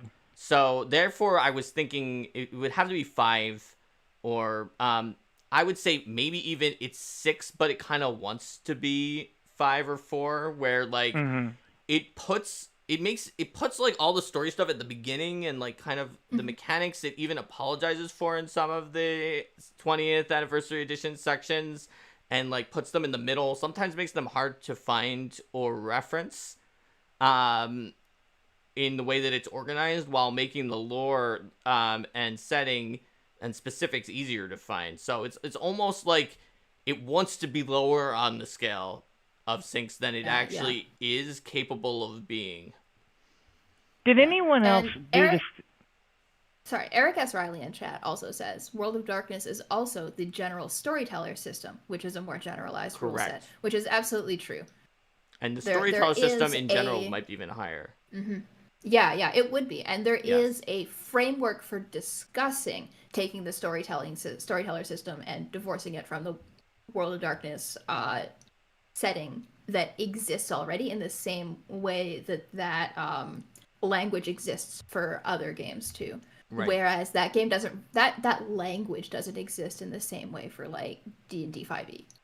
I think the storyteller system as a whole would be up by like at least 2 additional points. So if I'm saying World of Darkness maybe is a 6 that thinks of itself as a 4 or 3, which I just made up, then, you know, storyteller's got to be at least at 8. There are certain things about the way that its like health system works, and a few other specifics that seem to be in all the Storyteller ones. And maybe I actually haven't seen how broad Storyteller can go, and it can go further out, because all of the examples I've seen were World of Darkness, and maybe some of those were World of Darkness specific. I couldn't say, but it's got to be at least an 8, possibly higher. Yeah. So as an anecdotal aside, I want to know if everybody else, is this like a common World of Darkness thing where all of your games take place in your hometown? Like, depends. We're playing vampires, and your vampires go to the Spinelli's Pizza to solve a crime. You know, like, did anyone else? Is this all groups, or is this just our group that did this? Urban fantasy games as a whole have a tendency to be in a place that you know. And some of them, I remember the Dresden Files RPG even suggests that you pick the city that you grew up near because it's easier, and then gives an example of Baltimore, the city that I grew up near, being like, this is where the despair vampires probably lived in the Dresden Files setting. And I was like, that's a good point. Baltimore probably is where despair vampires live, having grown up near there. That probably is where they are. But I think you can play wherever you want. You can play wherever you want, but there is, I think, an influence that the World of Darkness LARPs and the organized play chapters of the World of Darkness LARPs have had on the way that World of Darkness tabletop is played, where if you joined your local chapter of the organized play program for like the Vampire the Masquerade LARP, that would be a LARP that is set in the actual town that you are in. That's a really good point, and we can't completely unlink those. Whereas if you're just playing at home, like the one I'm running for World of Darkness is in LA, due to the just way that that story went. And it actually means, because I'm running it and I had to do enough things in LA, that I weirdly like know some of the locations that are in and around, having like not been there since I was little, better than I do even places that I've actually lived in, but I only know like the driving directions, not like what the map looks like from an aerial view with different neighborhoods, of having to figure out, well, there's a vampire who's like dealing drugs that are laced with vampire blood that is in this place. How quickly can we get here if we're following a wisp that a changeling made that is not taking the most direct path, but is leading us through using soothsay, and we're riding on a scooter that's been superpowered with a knocker special ability. So having to answer questions like that forces you to learn more about an area, so it is easier if you already knew it in advance. Plus, you could this is giving me an idea. Yeah. 20 years ago, I was building a World of Darkness game system for my game group. I've been building game systems for years, where it was going to be a zombie game, and we would pick a city, and we would buy the street map like you get at the gas station, and a guidebook, so that anywhere they go in the zombie apocalypse, we can look up what are the shops that are nearby, and they can literally use it. Dude, 20 years later, that's actually easy. We have Google Street View. Imagine playing like a zombie game with Google Street View, so you can literally just see what shops are around, and your players can interact. Mm-hmm. Absolutely. I might revisit this. I might make this happen. I am excited now. And if you play in your local area, you can include like themes that are metaphors for your own experience. In the same way that like one of the things that made Buffy the Vampire Slayer kind of a powerful TV series was not just that there was like weird, cool, supernatural, urban fantasy stuff going on, but also that a lot of them were metaphors for experiences that people were having at that time in their school, or in living in their town, or like in their life. And you could even figure out like, what is this the sort of fantasy version of, like, you know, like there's a demon that some of them are like very obvious, right? Like there's the demon that is chatting online with Willow in the early seasons to try to get her to release the demon. That is the example of like you're meeting someone online who may secretly not be who they seem to be. But sometimes it was a little more covered over than that. But the point is, if you use what you know, it can sometimes make the magical version of that like harder hitting and more powerful than if it's just like something completely divorced from your own experience. Like when Brendan Lee Mulligan did the Sleeping City show on Dimension 20 where it was all based in New York, but then they use actual like New York things as part of it. Mm-hmm. Here in Louisville, we'd have a whole conspiracy around weirdly painted horses and Bardstown Road being as strange as possible. Right. Or, like, I know people have said that, like, ghost towns, like, you know, places like Gary, Indiana, where there's just a lot of empty buildings would be a perfect setting for, like, vampire. Like, you know, like, you could even think, you could ask the question and do a whole show about, like, which of the Vampire the Masquerade clans is probably set up shop in Gary, Indiana right now. And Nosferatu, because nobody's there. yeah, that's what, because they're the ones who scare people away. So I think that would be the Yeah. that would be the easy answer. But there probably could be some other It's the Mecca. possibilities too. That we do have 4th Street Live, and that would definitely be where all the hoity-toity vampires are. Mm-hmm. If they could park there. If they could find parking. And Jacob Jet says Promethean also would be good there, in Gary, Indiana. There's a lot of stuff be good in Gary, and I've been through there a few times. Yeah, it would be a good setting for pretty much anything that is modern. Darkness and Storyteller system, I think, represent maybe the widest range of positions on this chart. Because, like, in the narrowest focus, you have something like World of Darkness, Vampire the Masquerade, Seattle by Night, which is Yeah. like a book for Vampire the Masquerade specifically, for playing in a specific city specifically. And it has, like, a meta plot set up for that city. It's going to tell you, like, this is the prince of that city. This is the Camarilla presence. This is the Sabbat presence. And it's going to, like, really narrow in for you a curated experience of the way that Vampire Seattle could be. And so that's, like, way on one end. And then you have Vampire the Masquerade as a whole, which is a bit more open. You're not just specifically doing Seattle. And then you have the entire World of Darkness, which is more open than that. And then you have just generic Storyteller system, which is maybe a kitchen sink. That's true. Yeah, I mean, you really have the whole gamut there. Did I use that word right? I know you can run the gamut. Gamut? Yeah. But Seattle by Night would be more akin to, like, the adventure path, with the idea of the game being able to go down smaller by selecting a very specific subset of it.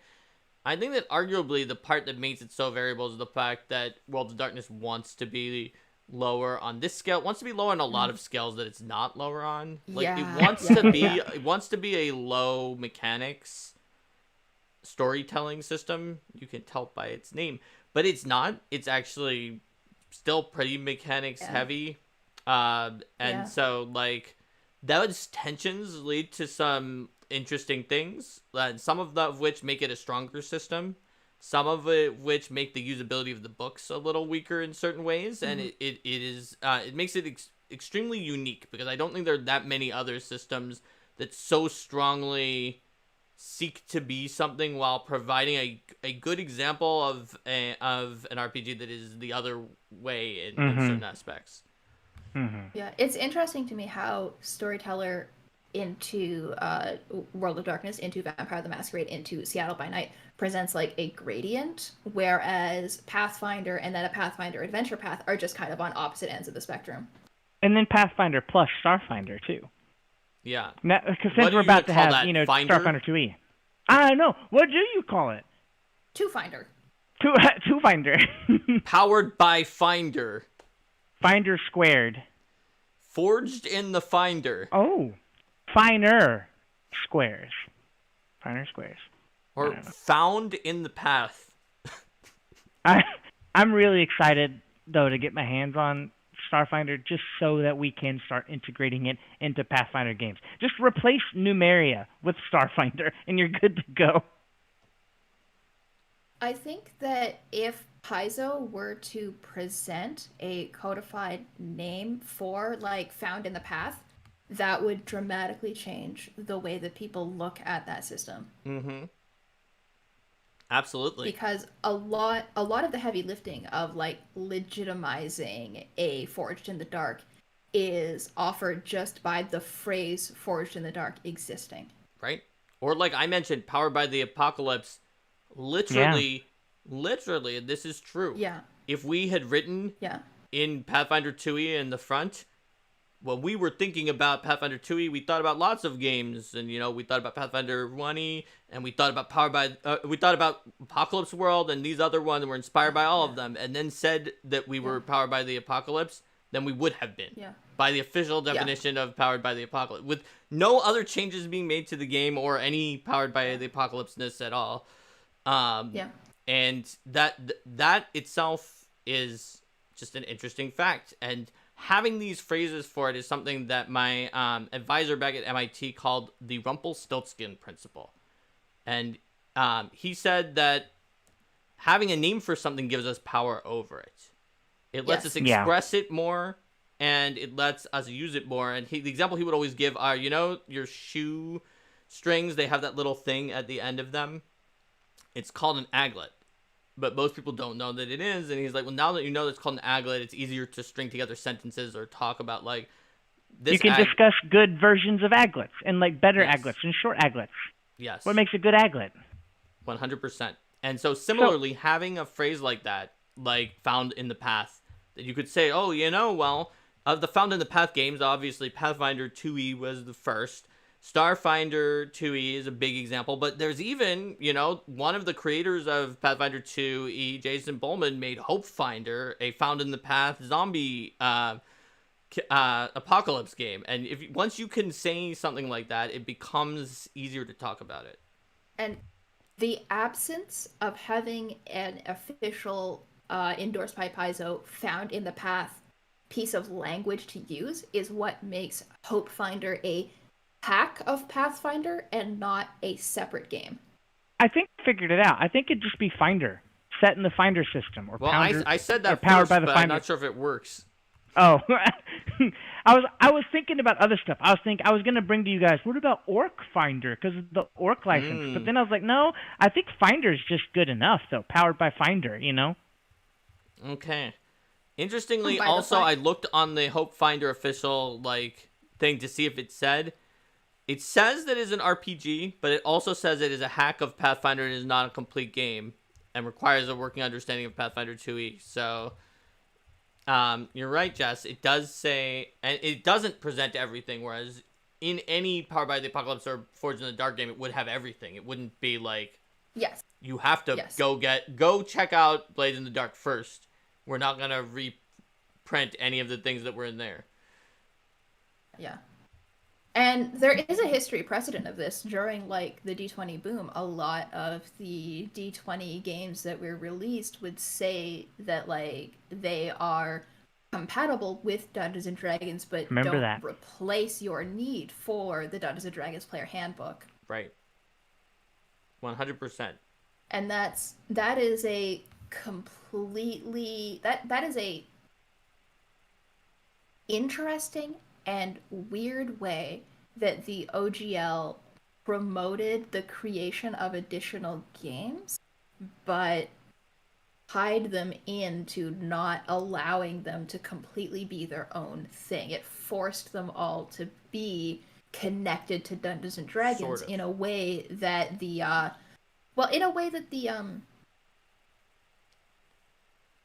I don't know to what extent the OGL actually forced this to happen, but the ramifications of these games all needing to talk about being compatible with the Dungeons & Dragons Player's Handbook or whatever, right? The way that they were not complete games, just like Hopefinder is not a complete game, has changed the way that we discuss offshoots of Dungeons & Dragons and offshoots of Pathfinder compared to the way that we discuss offshoots of Apocalypse World.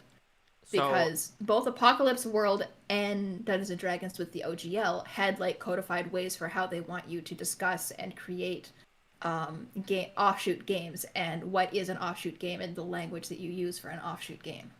So I would say that is a good point in general, but it's not specifically true that OGL games had to be that way. Right. It is the case that the surviving ones we think of are like that because any system that didn't do that got a whiff of danger from WoTC back in 4E and started moving away. For example, Fudge and Fate. Fate, don't forget, initially an OGL game. It has nothing from Dungeons and Dragons, and it doesn't even use D20s. It uses completely. Didn't even realize Fate was OGL. Yeah, because The promise Ryan Go Dempsey ahead. gave, and you can see it in his interview on this channel, was that he wanted a place that was a safe haven for anybody, whether you're using any D&D or not, that they promised they weren't gonna, it was perpetual, they weren't gonna do anything bad with it, it was just a safe license that you could feel like you could go out on the public stage and use if you didn't want to hire lawyers to make some other license, even if you just wanted the share alike part of it and nothing else, to make a game that other people could use without you needing to pay lawyers to come up with your own license for it, just use it. That was his pitch. And he was like, I'm the guy, I promise you guys we're not going to do anything. That's not what we mean. This is not a trick to, because he you know, like White Wolf who were making at the time Storyteller stuff, did write OGL products for, I think the Swords and Sorcery imprint was their imprint for that at the time. And he got some people who were competitors at the time to believe, and it was true at the time, that it wasn't a trick. They really were intending to work together. And this caused some games such as Fudge and Fate that have nothing in common with Dungeons & Dragons to just use it because they didn't want to pay lawyers to make their own license. But all of those games caught a scent in the wind when 4E came out, even though that didn't repeal the OGL. It started moving away from it, and they sensed danger, and they started moving further away. So at this point, they were safe when OGL happened again in January 2023 of this year as we're taping this. They had already moved out by then. Super chat from Ash and Derry, who says, "How about Foundation?" Oh, for the name I like that on a lot. the Finder. And another chat said, "What about Wayfinder?" And I thought that was really good too, since that's already in both Pathfinder and Starfinder. The Wayfinder, powered by the Wayfinder. So I thought that was good too. I don't know that anybody cares, but I looked it up, and the system I was thinking of was called Night Witches. But Steve said he's going to play with me, so I'm going to hold you against it, Steve. We're going to play Night Witches together. Steve promises to play lots of things. We've all claimed that I was going to run so many different things for him on this channel, and we haven't done any of them yet, but I'd love to do it, especially if all of you who are watching put in the comments some kind of low on the sync scale RPG that you want me to run Steven through, because he is more so played ones that are high on the sync scale or that are just more mainstream, so some indie ones, and then we can just try to like convince Steven to have me run some of them for him. Maybe I'll send you Night Witches, Mark, and you can run me and Steve through it. I can run it for Steven and you, for example. Look, I'm a big history buff, and the Night Witches were already something I knew about. I was always like, man, that's cool. And then I saw a book for it. I was like, oh. I did the gamer ooh face. Oh. Anytime. Yeah. And maybe not anything. Anywhere, anytime. I will run anything, anywhere, anytime, if it's not like a horrifically terrible system that is known to literally just be outrageously horrible and that nobody should ever run. I won't run that. But I like running, and I don't like playing. In also, public Mark will not be running Dread. I think I might be willing to run Dread easily. Oh, okay. I think Dread is an amazingly well-designed game that I am the wrong player to play. But that doesn't stop me from running it. It would be so difficult to play Dread like virtually, to do play tabletop simulator Dread. Yeah, you could do tabletop simulator Dread. You could just use a die roll to determine whether or not someone knocked over the Jenga tower, but that would be much less fun. It still could have the mounting Dread where you increase the chances of the failure or something like that. It wouldn't be as good for most people. But see, just when I'm running it, I can run just about anything. There are just some things I wouldn't want to play because I get very anxious about the fact that like I am a person who designed like a game and people know who I am, and then like what is my role as the player though? Because chances are that I will notice rules errors that the GM makes. And so often I would think I'm just not going to say anything because just let them go.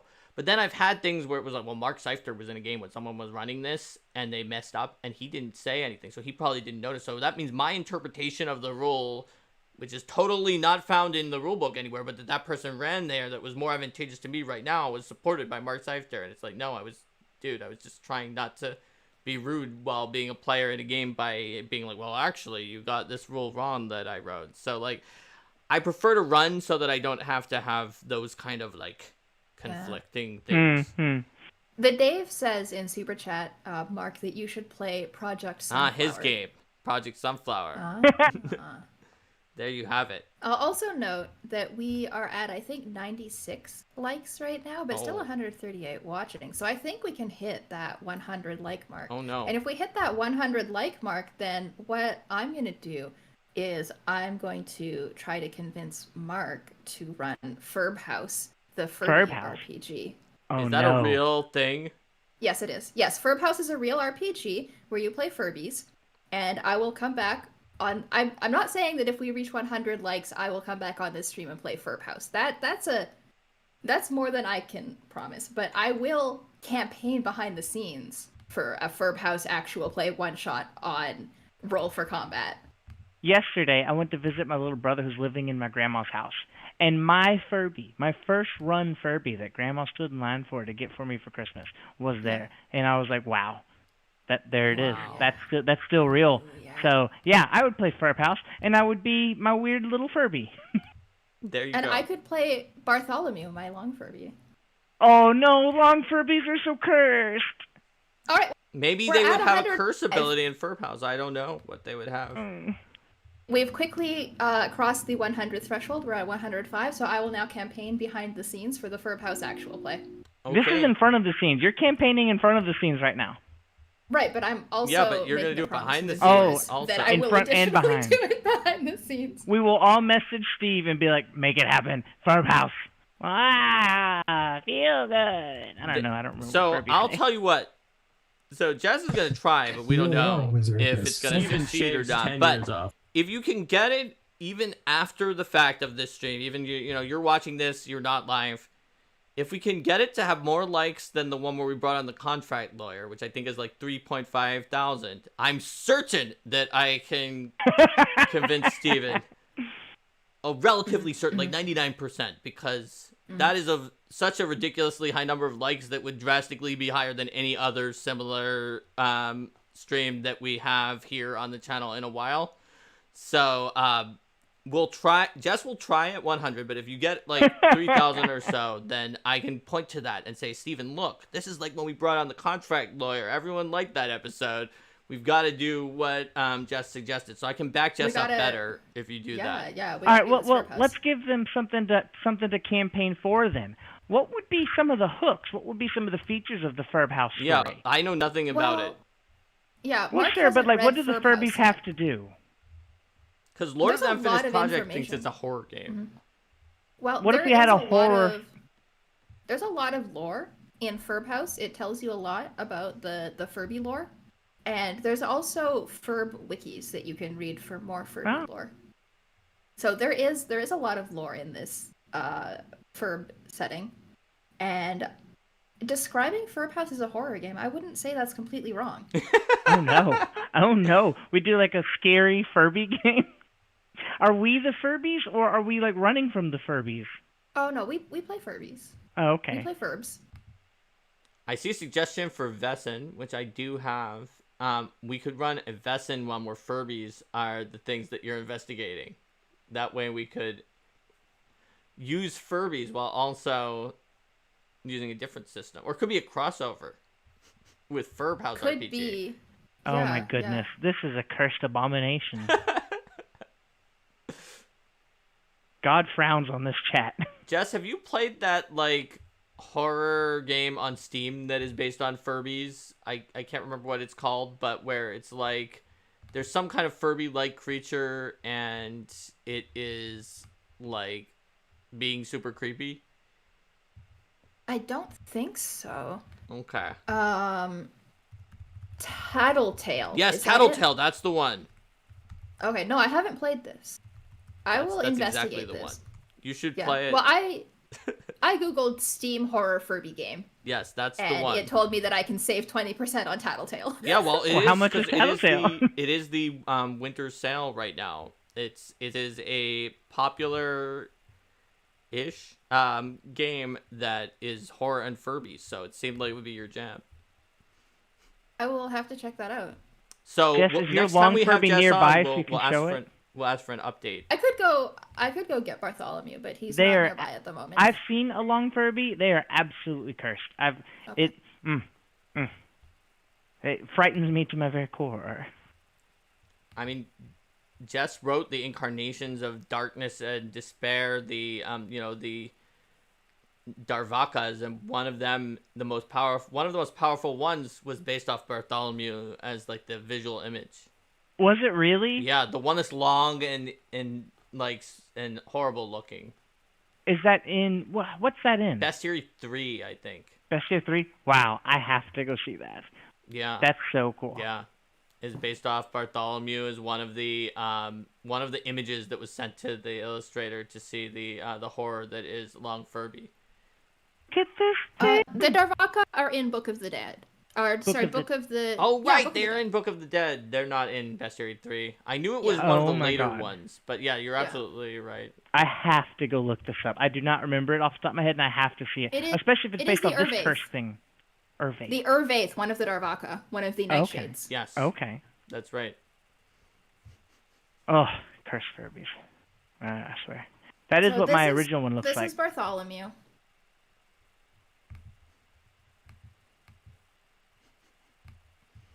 Okay. Yeah. I like it. The Furby has just scared us all into submission. Yeah. So we talked about, I think, all of the topics that I wanted to make sure we absolutely covered, which is defining what this scale actually means to all of us. I knew it wasn't going to be easy and that there were going to be multiple ways to think about it. Putting some examples of games at various points along the scale and going into a deep dive as to why. And then the all-important, which one is better? Although Jess may have actually kind of dodged that one because she gave us a really interesting and similar question about, like, but what do people around think about these two kind of things in terms of the deeper RPG community versus the masses? But Jess, do you have any of your own opinions about this scale? I have more experience playing in the kitchen sink games. I have more experience playing in Pathfinder especially. I've played a lot of Pathfinder, a lot more Pathfinder than I've played any other game, and so for that reason I've played more Pathfinder than I have played more specific games. But I am starting to experiment more with other games, and I like them. They're cool. I wouldn't say that I have a favorite, though, because they're both games and they're both fun. You're sitting down for a different experience at a different game, but that's true of any game. I think I perhaps, the more specific it is, the more you as a designer can dial in the experience that you are conveying to the game master.